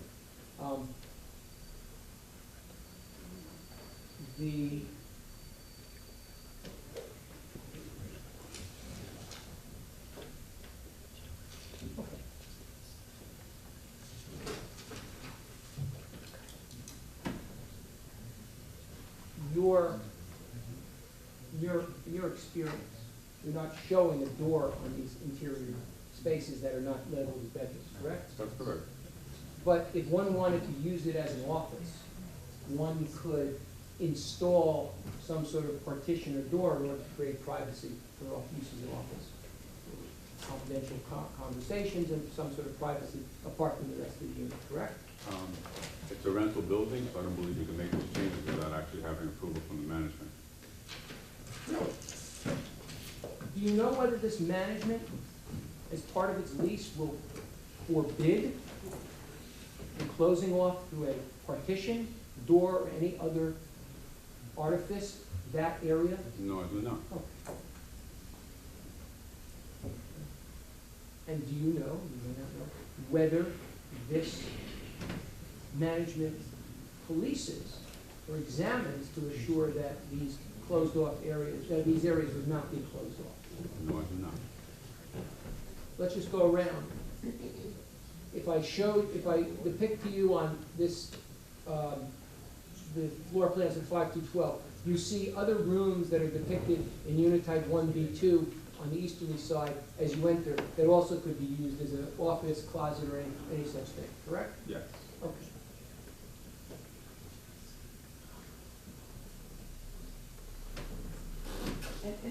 And by the way, is the line that shows, that's straight and then shows an arc in front of, say, the bedroom in unit type 1B, is that designed to be a door that swings open and closed to that bedroom? Yes, it is. You're familiar with an inexpensive faux Chinese type of folding wall that you could just place in a doorway to cordon off a door? I've seen them. You've seen them. Not expensive, right? You go to your local Kmart or your local, Not my cup of tea. not your cup of tea, but it could be done. I'm sorry. Okay. Well, you're an architect, you've seen a lot of stuff, you have familiarity, it's done, right? I have an office, I wanna close it off, and the landlord didn't build the door, and anything to prevent a resident from going out to the Kmart and buying a Chinese-type folding door and just sticking it in and having it closed off for a bedroom to sleep in? It's up to whoever's gonna do it. Okay. Nothing would stop them, right? That's correct. Okay, Yeah. great. Let's just finish our examination. Bedroom types 1B, 1B-3, and 1B-4 also depict rooms immediately as you enter the unit from the corridor that can be used, or could be used for bedrooms, closets, bedrooms, storage areas, or offices, and none of those spaces have any window or skylight directly facing the outdoors, correct? Correct. Okay. And finally, the same thing is true for unit types 1B1 and 1B1 on the easterly side that are 870 square feet. You also have those types of rooms immediately as you enter. That's correct.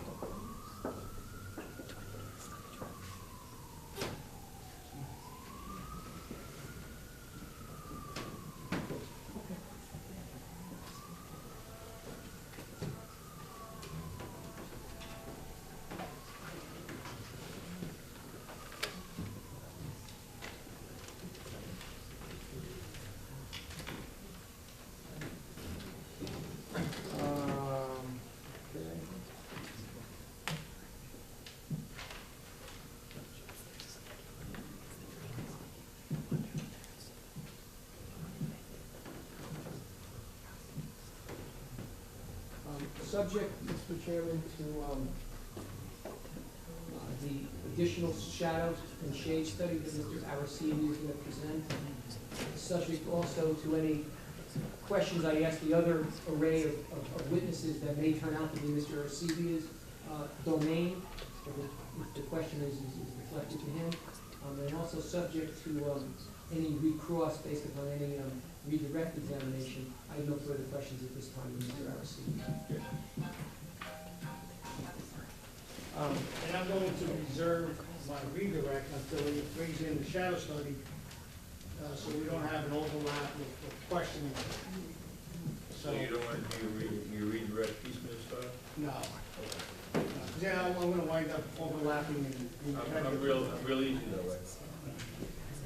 So whoever you want next. Yeah, that's fine, okay. Let me just get to my next person. That means Mr. Araceli can finally sit down. No alcohol allowed in the chambers. I have a couple of quick questions of Mr. Jenny. Hi, Mr. Jenny, how are you? I'm fine, how are you? Mr. Chairman, I assume Mr. Jenny is still under oath from previous testimony? Yes, he is. Thank you. Mr. Jenny, Do you understand that, Mr. Chairman? Yes, I do. good evening, how are you? Fine. Are you currently in the employ of the town of Gutenberg? I have a contract with Guttenberg as their planning and zoning board engineer, yes. So you either sit in with the board the way Mr. Mr. Stevenson is sitting at meetings if you're called upon to sit during there. I'm more like Mr. Russo, since he's the engineer. Okay, so you're the engineer. Okay. And do you perform any engineering work for the town? No, Okay. Your contract is directly from the zoning board and planning board? correct. Who pays you? The escrow account from the applicant. So you get no independent compensation except from escrow accounts from applicants? Correct. Okay. No fee for attending a meeting? Nope, Zero? zero. Okay, It's all part of the escrow, gets paid out of escrow. Okay. Do you consider yourself an employee of the town of Gutenberg? I'm a consultant to Guttenberg. I don't know, I'm not an attorney. I wouldn't be able to pass judgment as to whether I would be considered an employee or not. Okay. Have you ever read the local government ethics law? Yes, After reading local government ethics law, do you consider yourself subject to its dictates? yes, Okay. Do you file annually a financial disclosure statement form? yes. And why do you consider yourself subject to the dictates of local government ethics law? Because I do business directly for a municipal entity. And that That's municipal, my understanding. okay, and that municipal entity is? The town of Guttenberg, I'm employed by them as a consultant. Okay. I'm not paid by them as I described previously, but they hire me. As a consultant to the town of Guttenberg, did you talk to anybody in the Guttenberg administration about this application? No, Are you aware that this application lies within 200 feet of the town of Guttenberg? yes, And it does lie within 200 feet of the town of Guttenberg? yes, You had no conversations about this application, either you initiating them or the town of Guttenberg initiating them? Nope. Okay, thank you. Now, let me ask you a couple of questions. You can answer it.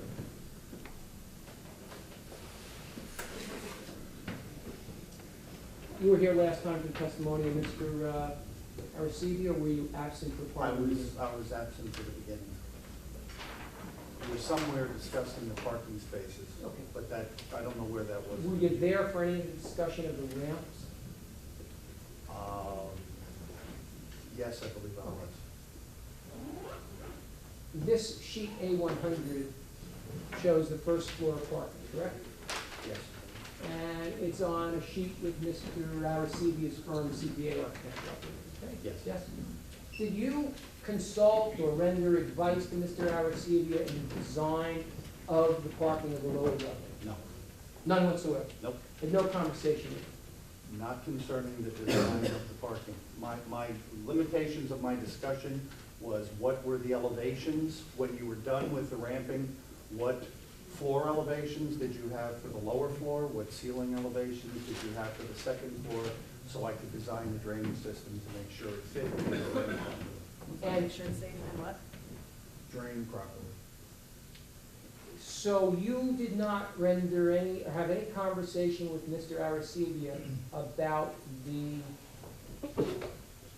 percentage of shown on the ramps? No, He designed them without consulting you at all? I was not involved in that, no. In your engineering practice, have you designed interior parking lots for, in your practice, have you designed or been consulted on parking garages? Yes, but not for the design of ramps. Okay, so you have no knowledge or experience with regard to the design of ramps? No.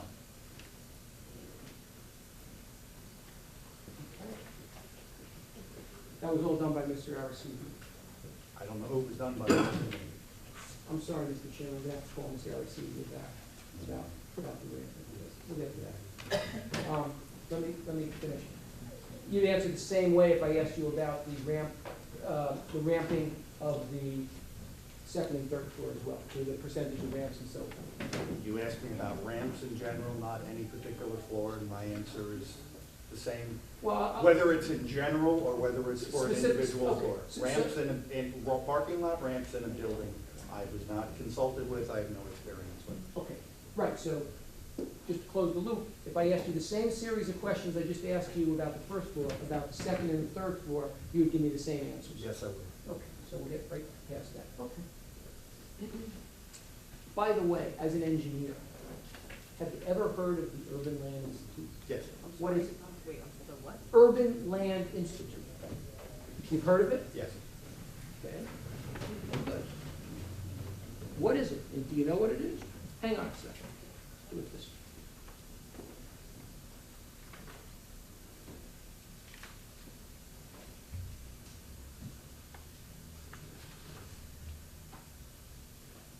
There's a lot of searching on the web. News to me.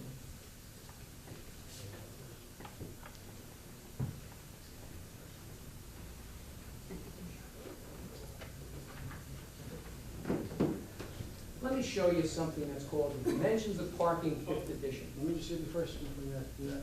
The Dimensions of Parking, 5th edition.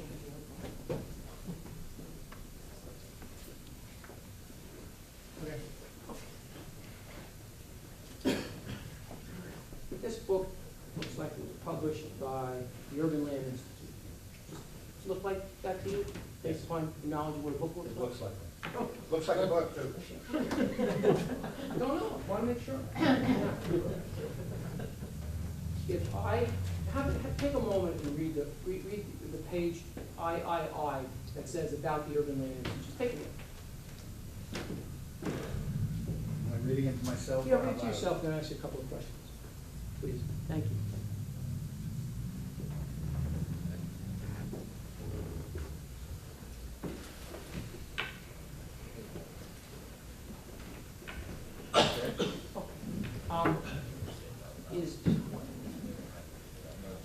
You want to read it out loud? Read it out. Okay. Why don't you read it out loud? Okay? Well, the whole paragraph, because you The whole said. paragraph or the whole page? No, the whole description under the left side of the page says about the. Up to, but not including about the National Park Right. Association. We'll get to that later. About the Urban Land Institute. I haven't done this since high school. The mission of the Urban Land Institute is to provide leadership in the responsible use of land and in creating and sustaining thriving communities worldwide. ULI is committed to, bullet, bringing together leaders from across the fields of real estate and land use policy to exchange best practices and serve community needs. Bullet, fostering collaboration between and beyond ULI's membership through mentoring, dialogue, and problem solving. Bullet, exploring issues of urbanization, conservation, regeneration, land use, capital formation, and sustainable development. Bullet, advancing land use policies and design practices that represent the uniqueness of both built and natural environments. Bullet, sharing knowledge through education, applied research, publishing, and electronic media. And bullet, sustaining a diverse global network of local practice and advisory efforts that address current and future challenges. Established in 1936, the Institute today has more than 32,000 members worldwide, representing the entire spectrum of the land use and development discipline. ULI relies heavily on the experience of its members. It is through members' involvement in information resources that ULI has been able to set standards of excellence in development practice. The Institute has long been recognized as one of the world's most respected and widely quoted sources of objective information on urban planning, growth, and development. Now, you've heard of the Urban Land Institute. Yes. Okay. Have you ever, in your engineering practice, looked to a resource that they have produced for guidance or use in your engineering practice. Yes. Would you agree with the description you just read as to what the mission, purpose, and activity of the Urban Land Institute? Do you agree with that description? I'm not a member, I don't know, I can only refer to what they say their mission is. Okay, but you've referred to the UL, its initials are ULI, correct? Yes, You've referred to the ULI in the course of your practice. yes, And you've referred to the ULI because it's a reference you want to be informed about in carrying out and implementing your job as an engineer. for use and guidance. Use and guidance. Now, in your work on this project, did you have any reason to refer to any ULI reference material? No. And what was the height differential above the first floor of the parking garage? What was the height at its lowest point, at its shortest point? I don't remember. What I was interested in was the elevation of the ground floor. The height, in and of itself, the height did not interest me. What I was interested in was the level of the floor, because I had to put my drainage system below that, and I had to make sure it would drain by gravity out to the street. Good, okay. So you were interested in having no knowledge of the minimum height? I probably had the numbers, but I had, they weren't relevant in what I was doing. Okay. Okay, no good.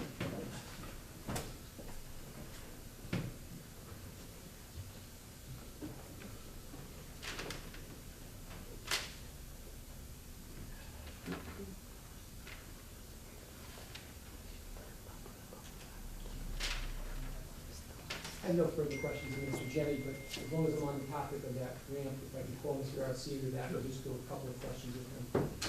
Thank you. Thank you, Mr. Arcidi, you're still on the road. Where did you come, who'd you consult with if it wasn't Mr. Jenny as to the degree of slope for the ramp? Our traffic consultant. Traffic consultant. Is he better equipped to discuss how he came to the 4% or 10%? I believe so, because he helped us in developing it. So Did yeah. you initiate it, or did he? He helped us what? He helped us in developing the plan, so yeah. Okay, did you initiate the number, or did he? Who came up with the number? He came up with that. He came up with the number and you just plugged it, so, I don't mean to minimize your work, but you plugged in or utilized the number he gave you in designing this parking deck. Well, we worked together, working, doing sections of the garage to make sure that it would work height-wise and so forth. So What's the minimum height of the, excuse me, what's the minimum height of the first floor? The lowest height on the on the first floor?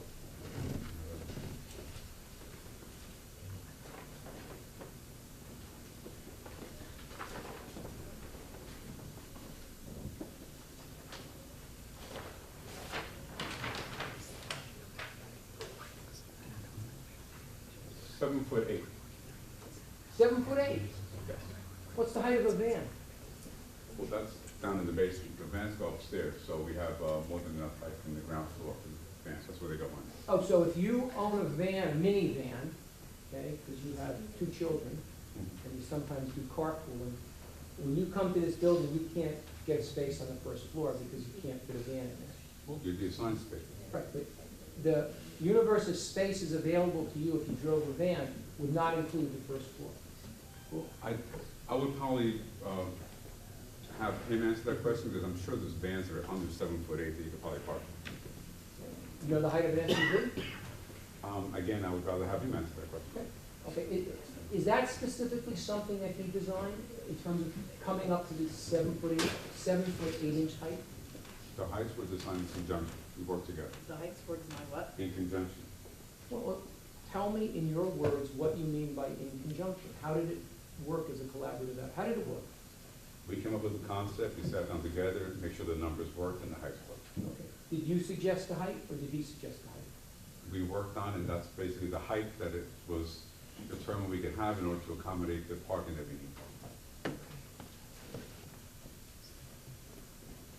So you can't, is it fair to say you came in with a blank piece of paper with the objective of determining what the height needed to be, and after a collaboration around the table with whatever devices and calculations and references, the piece of paper was produced with these heights?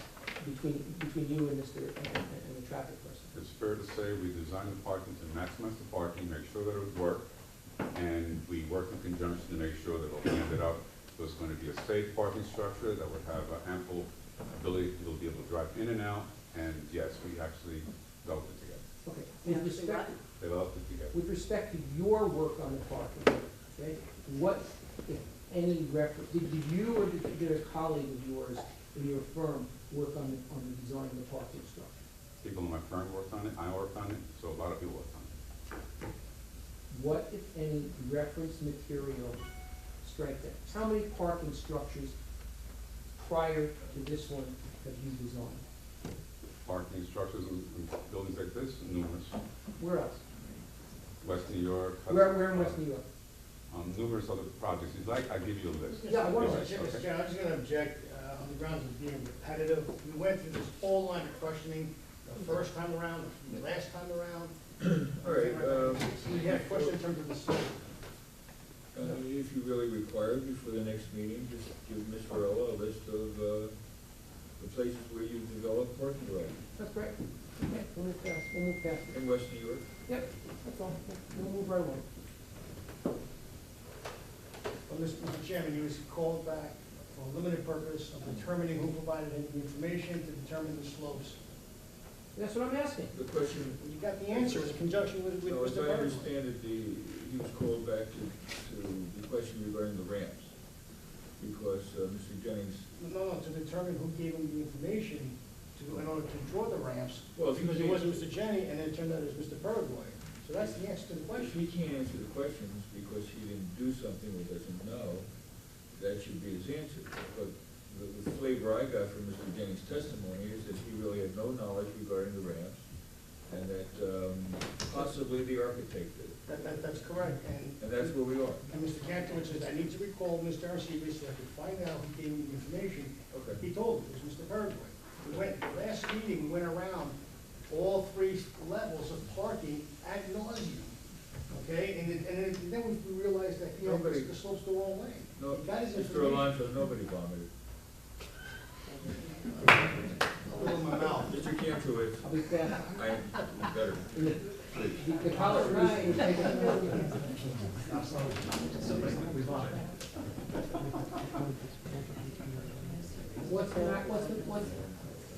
would you give me the same answer that you just gave with respect to the first floor of the parking? If I asked you the same series of questions with respect to the second and the third floor parking decks? I don't even understand that question. I'm sorry? I don't even understand that question. Right. Show me where the second, show me this view of the second parking, the height of the second parking. Mr. Cantowitz, what were you specifically relating to regarding the first floor when you asked Mr. Ancivia if he gave you the same answers for the second, third, and fourth? The how and who was involved with the design that yielded these heights and the slopes. That's all. These heights. Mr. Ancivia, can you answer I that? think I already did. I said myself and other people in my office were involved, and also traffic. I said it already a number of times. I'm not gonna answer it again. That's not necessarily. I mean, I've already answered that a number of times. I have. Excuse me. I mean, listen- really, listen I've to had- me- Listen to me for a moment. Just listen to me for a moment. Let's pretend that you've answered that regarding the first floor. Numerous times. Okay. My question to you now is it the same answer for the second and third and fourth floor? We went through this already, yes. Okay, got my answer. That's it. The answer is yes. Okay, fantastic. Okay, then let's move on to the traffic manager. Let's start with him. Thank you, Mr. Ancivia. You want me to start, Mr. Chairman, or how do you want me to go? 'Cause it's gonna be quite a while. You want to break it up, or you want to start? How do you want to do this? I would rather start. I'd like to go to 10:15 tonight. It's only 20 minutes. Okay. Yeah, let's do 10:15. The purpose of these meetings is to get as much in as we can. And that's what we're doing, because otherwise, every 15 minutes counts. Right. So let's go to 10:15. Kirk, how are you? Good. Your written reports did not discuss the internal design of the parking decks. Is that correct? Correct. However, Mr. Arcivia has testified that you consulted or were consulted in order to produce the design that is shown on A100 and A110. A100 bearing a revision date of August 4, and A110 bearing a revision date of November 10. Is that correct? Yes. Okay. Tell me what role you played in collaboration with Mr. Arcivia to produce the layout of the first floor, and then I'll ask you about the second and the third. I advised him on the parameters of the slopes, and in other words, what would work and what would create an issue, the size of the parking spaces, where certain spaces should be located, in other words, where the 7-foot wide spaces should be located, where the smaller spaces should be located, and things of that nature. What's, okay, and in doing that, what is your experience with the design of parking structures? How many what is your experience with design? I don't design parking structures. I know just rules of thumb and certain criteria. Designing the actual structure, it's a whole separate field. There are whole firms that do those types of things. Design. But you don't have that experience. You just know some rules of thumb. No. This is for, obviously, just for zoning, but these aren't construction drawings. When they get to construction drawings, there would be consultation from somebody who designs parking garages that can the actual structure. And it's altogether possible, hypothetically, that when we get to the construction drawings, they don't work. Is that possible?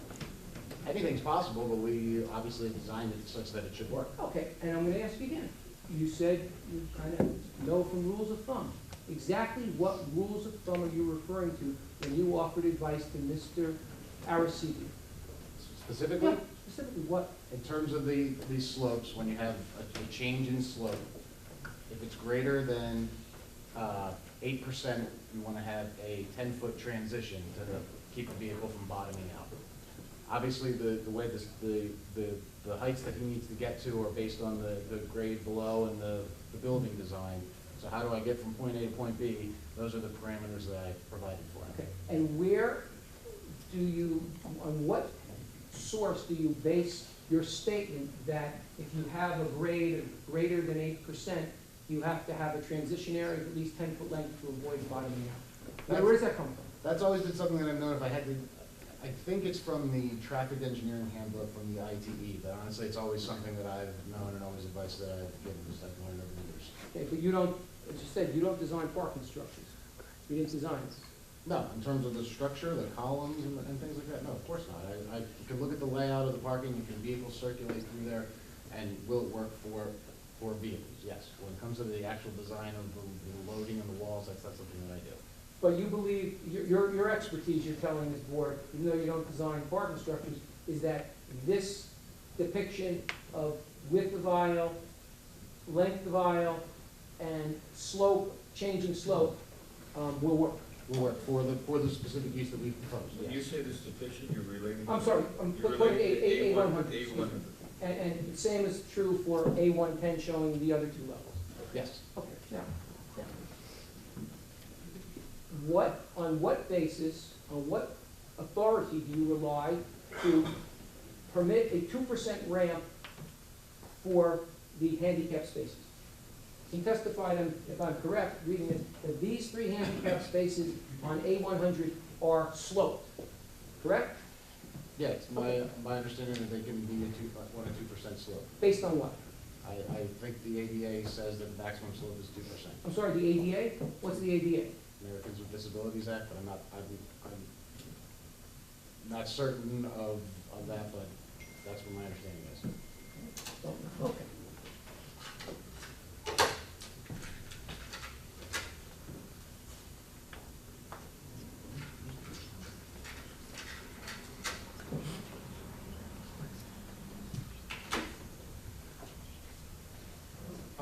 Have you ever heard of the Urban Land Institute? I have. Okay. Would you agree with what you heard read by Mr. Jenny from a book titled The Dimensions of Parking, 5th edition, as to what the Urban Land Institute is about?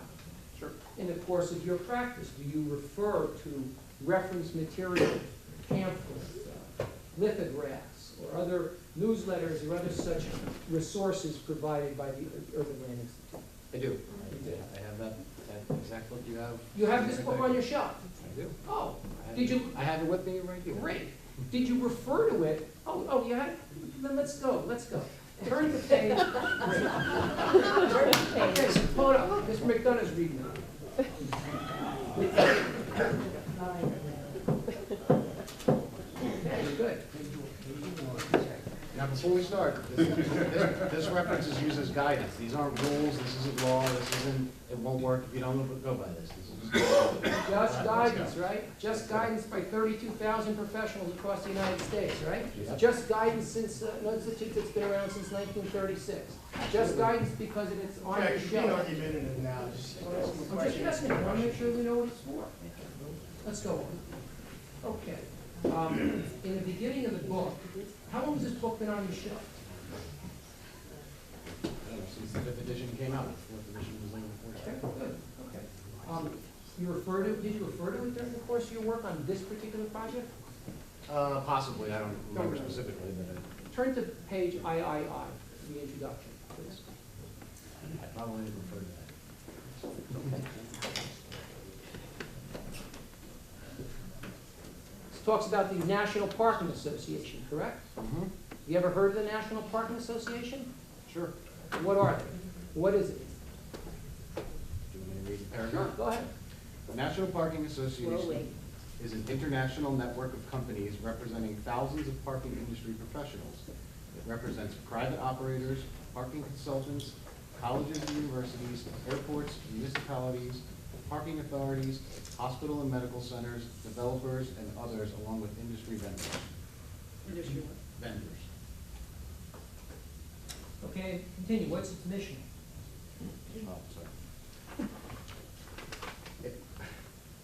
It has as its mission, bullet point, to serve and assist members in identifying and solving the difficulties that arise in their business activities, to promote the research and publications necessary to keep the industry abreast of all critical developments affecting parking and parking-related services, to enhance the image, public acceptance, and economic progress of the parking industry by means of programs and projects directed to the general public instrumentalities of government and the business community. And last bullet, to encourage and promote ethical business practices among the operators of parking facilities and to instill in public and non-public users of parking services confidence in the integrity and skills of parking operators. Thank you. By the way, Mr. Chairman, as a housekeeping matter and as a matter of courtesy, I will provide the board with photocopies of that page, which both Mr. Jenny and Mr. Cargill. Thank you. Now, turn to page 61. 61. You don't remember, I think you just specified, you don't remember referring to this text during your collaboration with Mr. Araceli, correct? Specifically for this project, I'm not sure if I opened it or not. Okay. But But it's on your shelf, and even the prior edition has been on in your, not your particular office, but in the library or offices of your firm. yes, of course. It's a reference material for your firm. It is. Okay, now. Do you see an entire sidebar description or a short article on page 60 talking about titled, "Why Small Vehicle Only Parking Spaces Do Not Work"? Yes.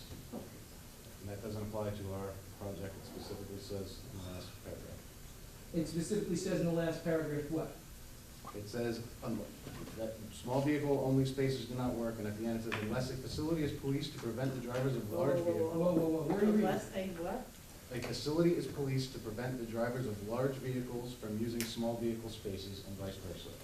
And we assign the parking spaces. Okay, great. Now, let's look at page 61. And I'm going to provide all this, Mr. Chairman, as a courtesy to the board. Thank you. Page 61, there's a paragraph that says, determining the dimensions of spaces. You see that? I do. Okay? And let's go back to page 60.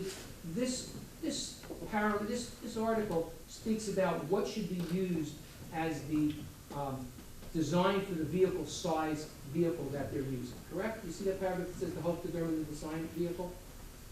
Yes. Okay, and they suggest that the 85th percentile vehicle in the United States be used for the size of the vehicle. See that? Okay. Then we carry over to page 61, and there's a short 3 paragraphs or 4 paragraphs under the title determining dimensions of parking spaces, correct?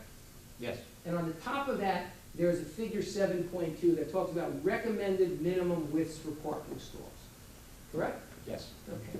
Now, they have 3 different kinds of categories, correct? Yes. And let's assume for this discussion that the turnover we're going to use is going to be low turnover because these are residents. Is that a fair assumption?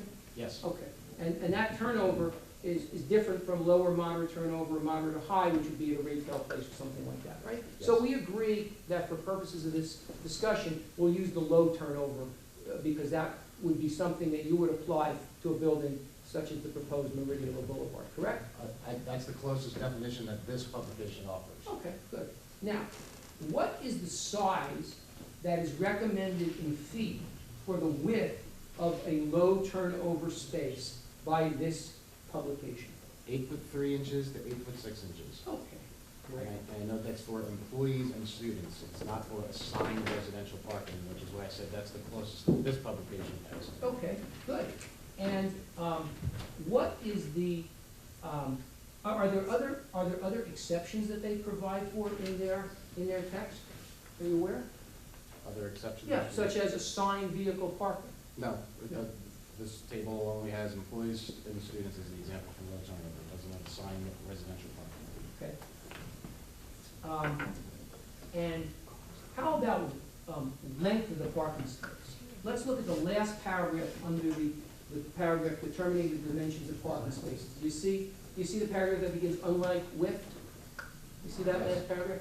Now, it reads, and I quote, unlike width, the length of a parking space is not affected by turnover rate or user type. Currently, the recommended length of a parking space is 18 feet. This recommendation is based on the length of the design vehicle, 17 feet 3 inches, plus 9 inches to account for the typical distance from the bumper of the parked car to the end of the stall, i.e. the edge of the stall farthest from the aisle. Did I read that correctly? You did. Okay.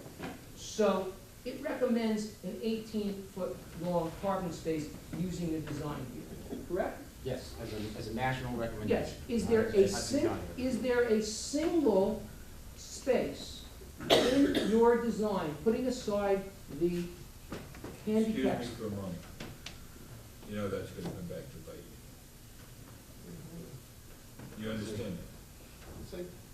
No, not necessarily in this application, but when you testify in the future, because we've always had this argument. Oh, this?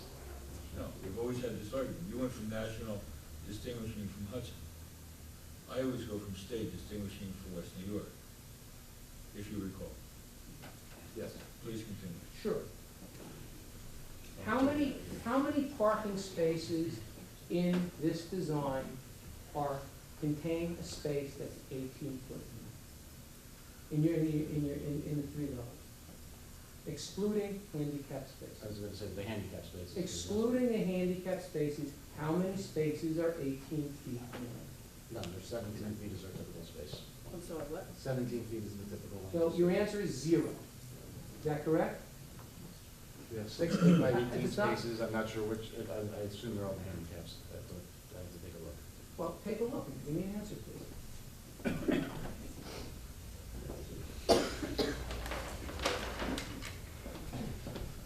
Yes, just the handicap spaces. So the answer is 0 spaces. Yes. And you have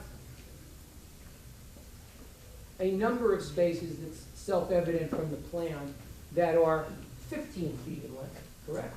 Yes. And those are because they're designated as compact spaces. Now,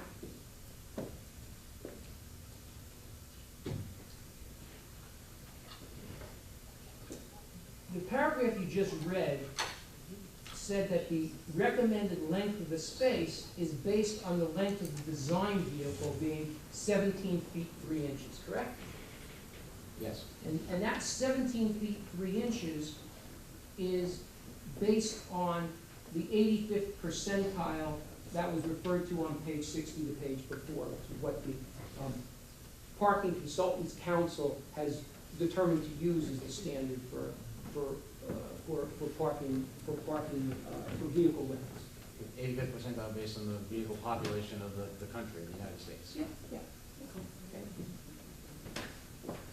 Okay. You have not testified, have you? And no one here, I'm sorry, you have not testified as to a distinction in length of vehicle between the national average and the average of cars driving in West New York that are likely to use this facility. Is that correct? We've No. discussed the vehicle dimensions. Not my question.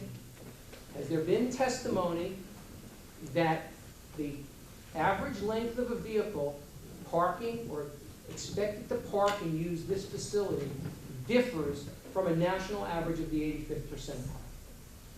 Yes. Yes. Yes, to a degree. I mean, I'm not speaking statistically, but we discussed in my testimony how a lot of the larger pickup trucks are the vehicles that are taking up more of that 9 to 18 space, and we don't see as many of those based on the operator's experience in these buildings. Okay, Large so pickup trucks, conversion vans, those types of things are less prevalent in Hudson County. So the than- testimony is based upon the operator's experience, and we'll get to Mr. Sved about that, because it's not your domain, so ask him, I'll get to him.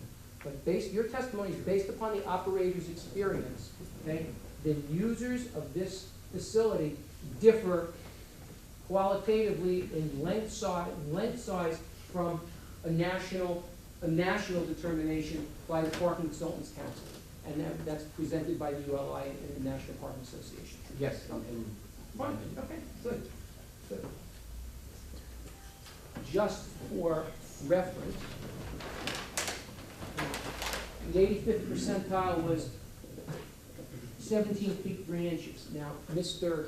Aracibia said that the revised plan he showed on A110 showing a sweep for a handicapped vehicle, it turned out, showed a car 15.5 feet in length. Do you know how the length of a Ultima is? The length of an Ultima. Nissan Altima, it's 15 feet, 11 inches. Is 11 inches more than half a foot? This picture shows a car that's 15 foot 5 inches. So this representative car couldn't be a Nissan Altima. Right? Because the Nissan Altima is 15 feet 11 inches, you just testified to. Yeah. Okay. 6 inches small. Okay, so this representation that you're presenting couldn't be a Nissan Altima, right? Because it's too small.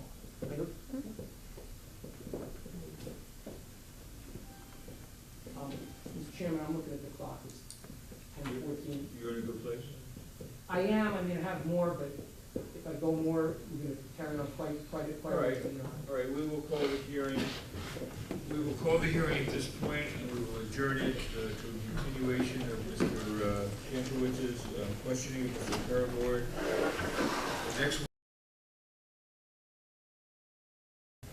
I would love to have as many board members here so they can actually see and hear and experience the comments that are going to be coming. I think that's a very important part of the meeting. That's something a lot of times the transcripts won't capture the face and the emotions that are going to be coming out from a lot of these comments. So once again, I appreciate you guys all being here.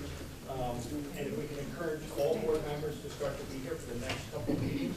I think there may be a better turnout on Wednesday.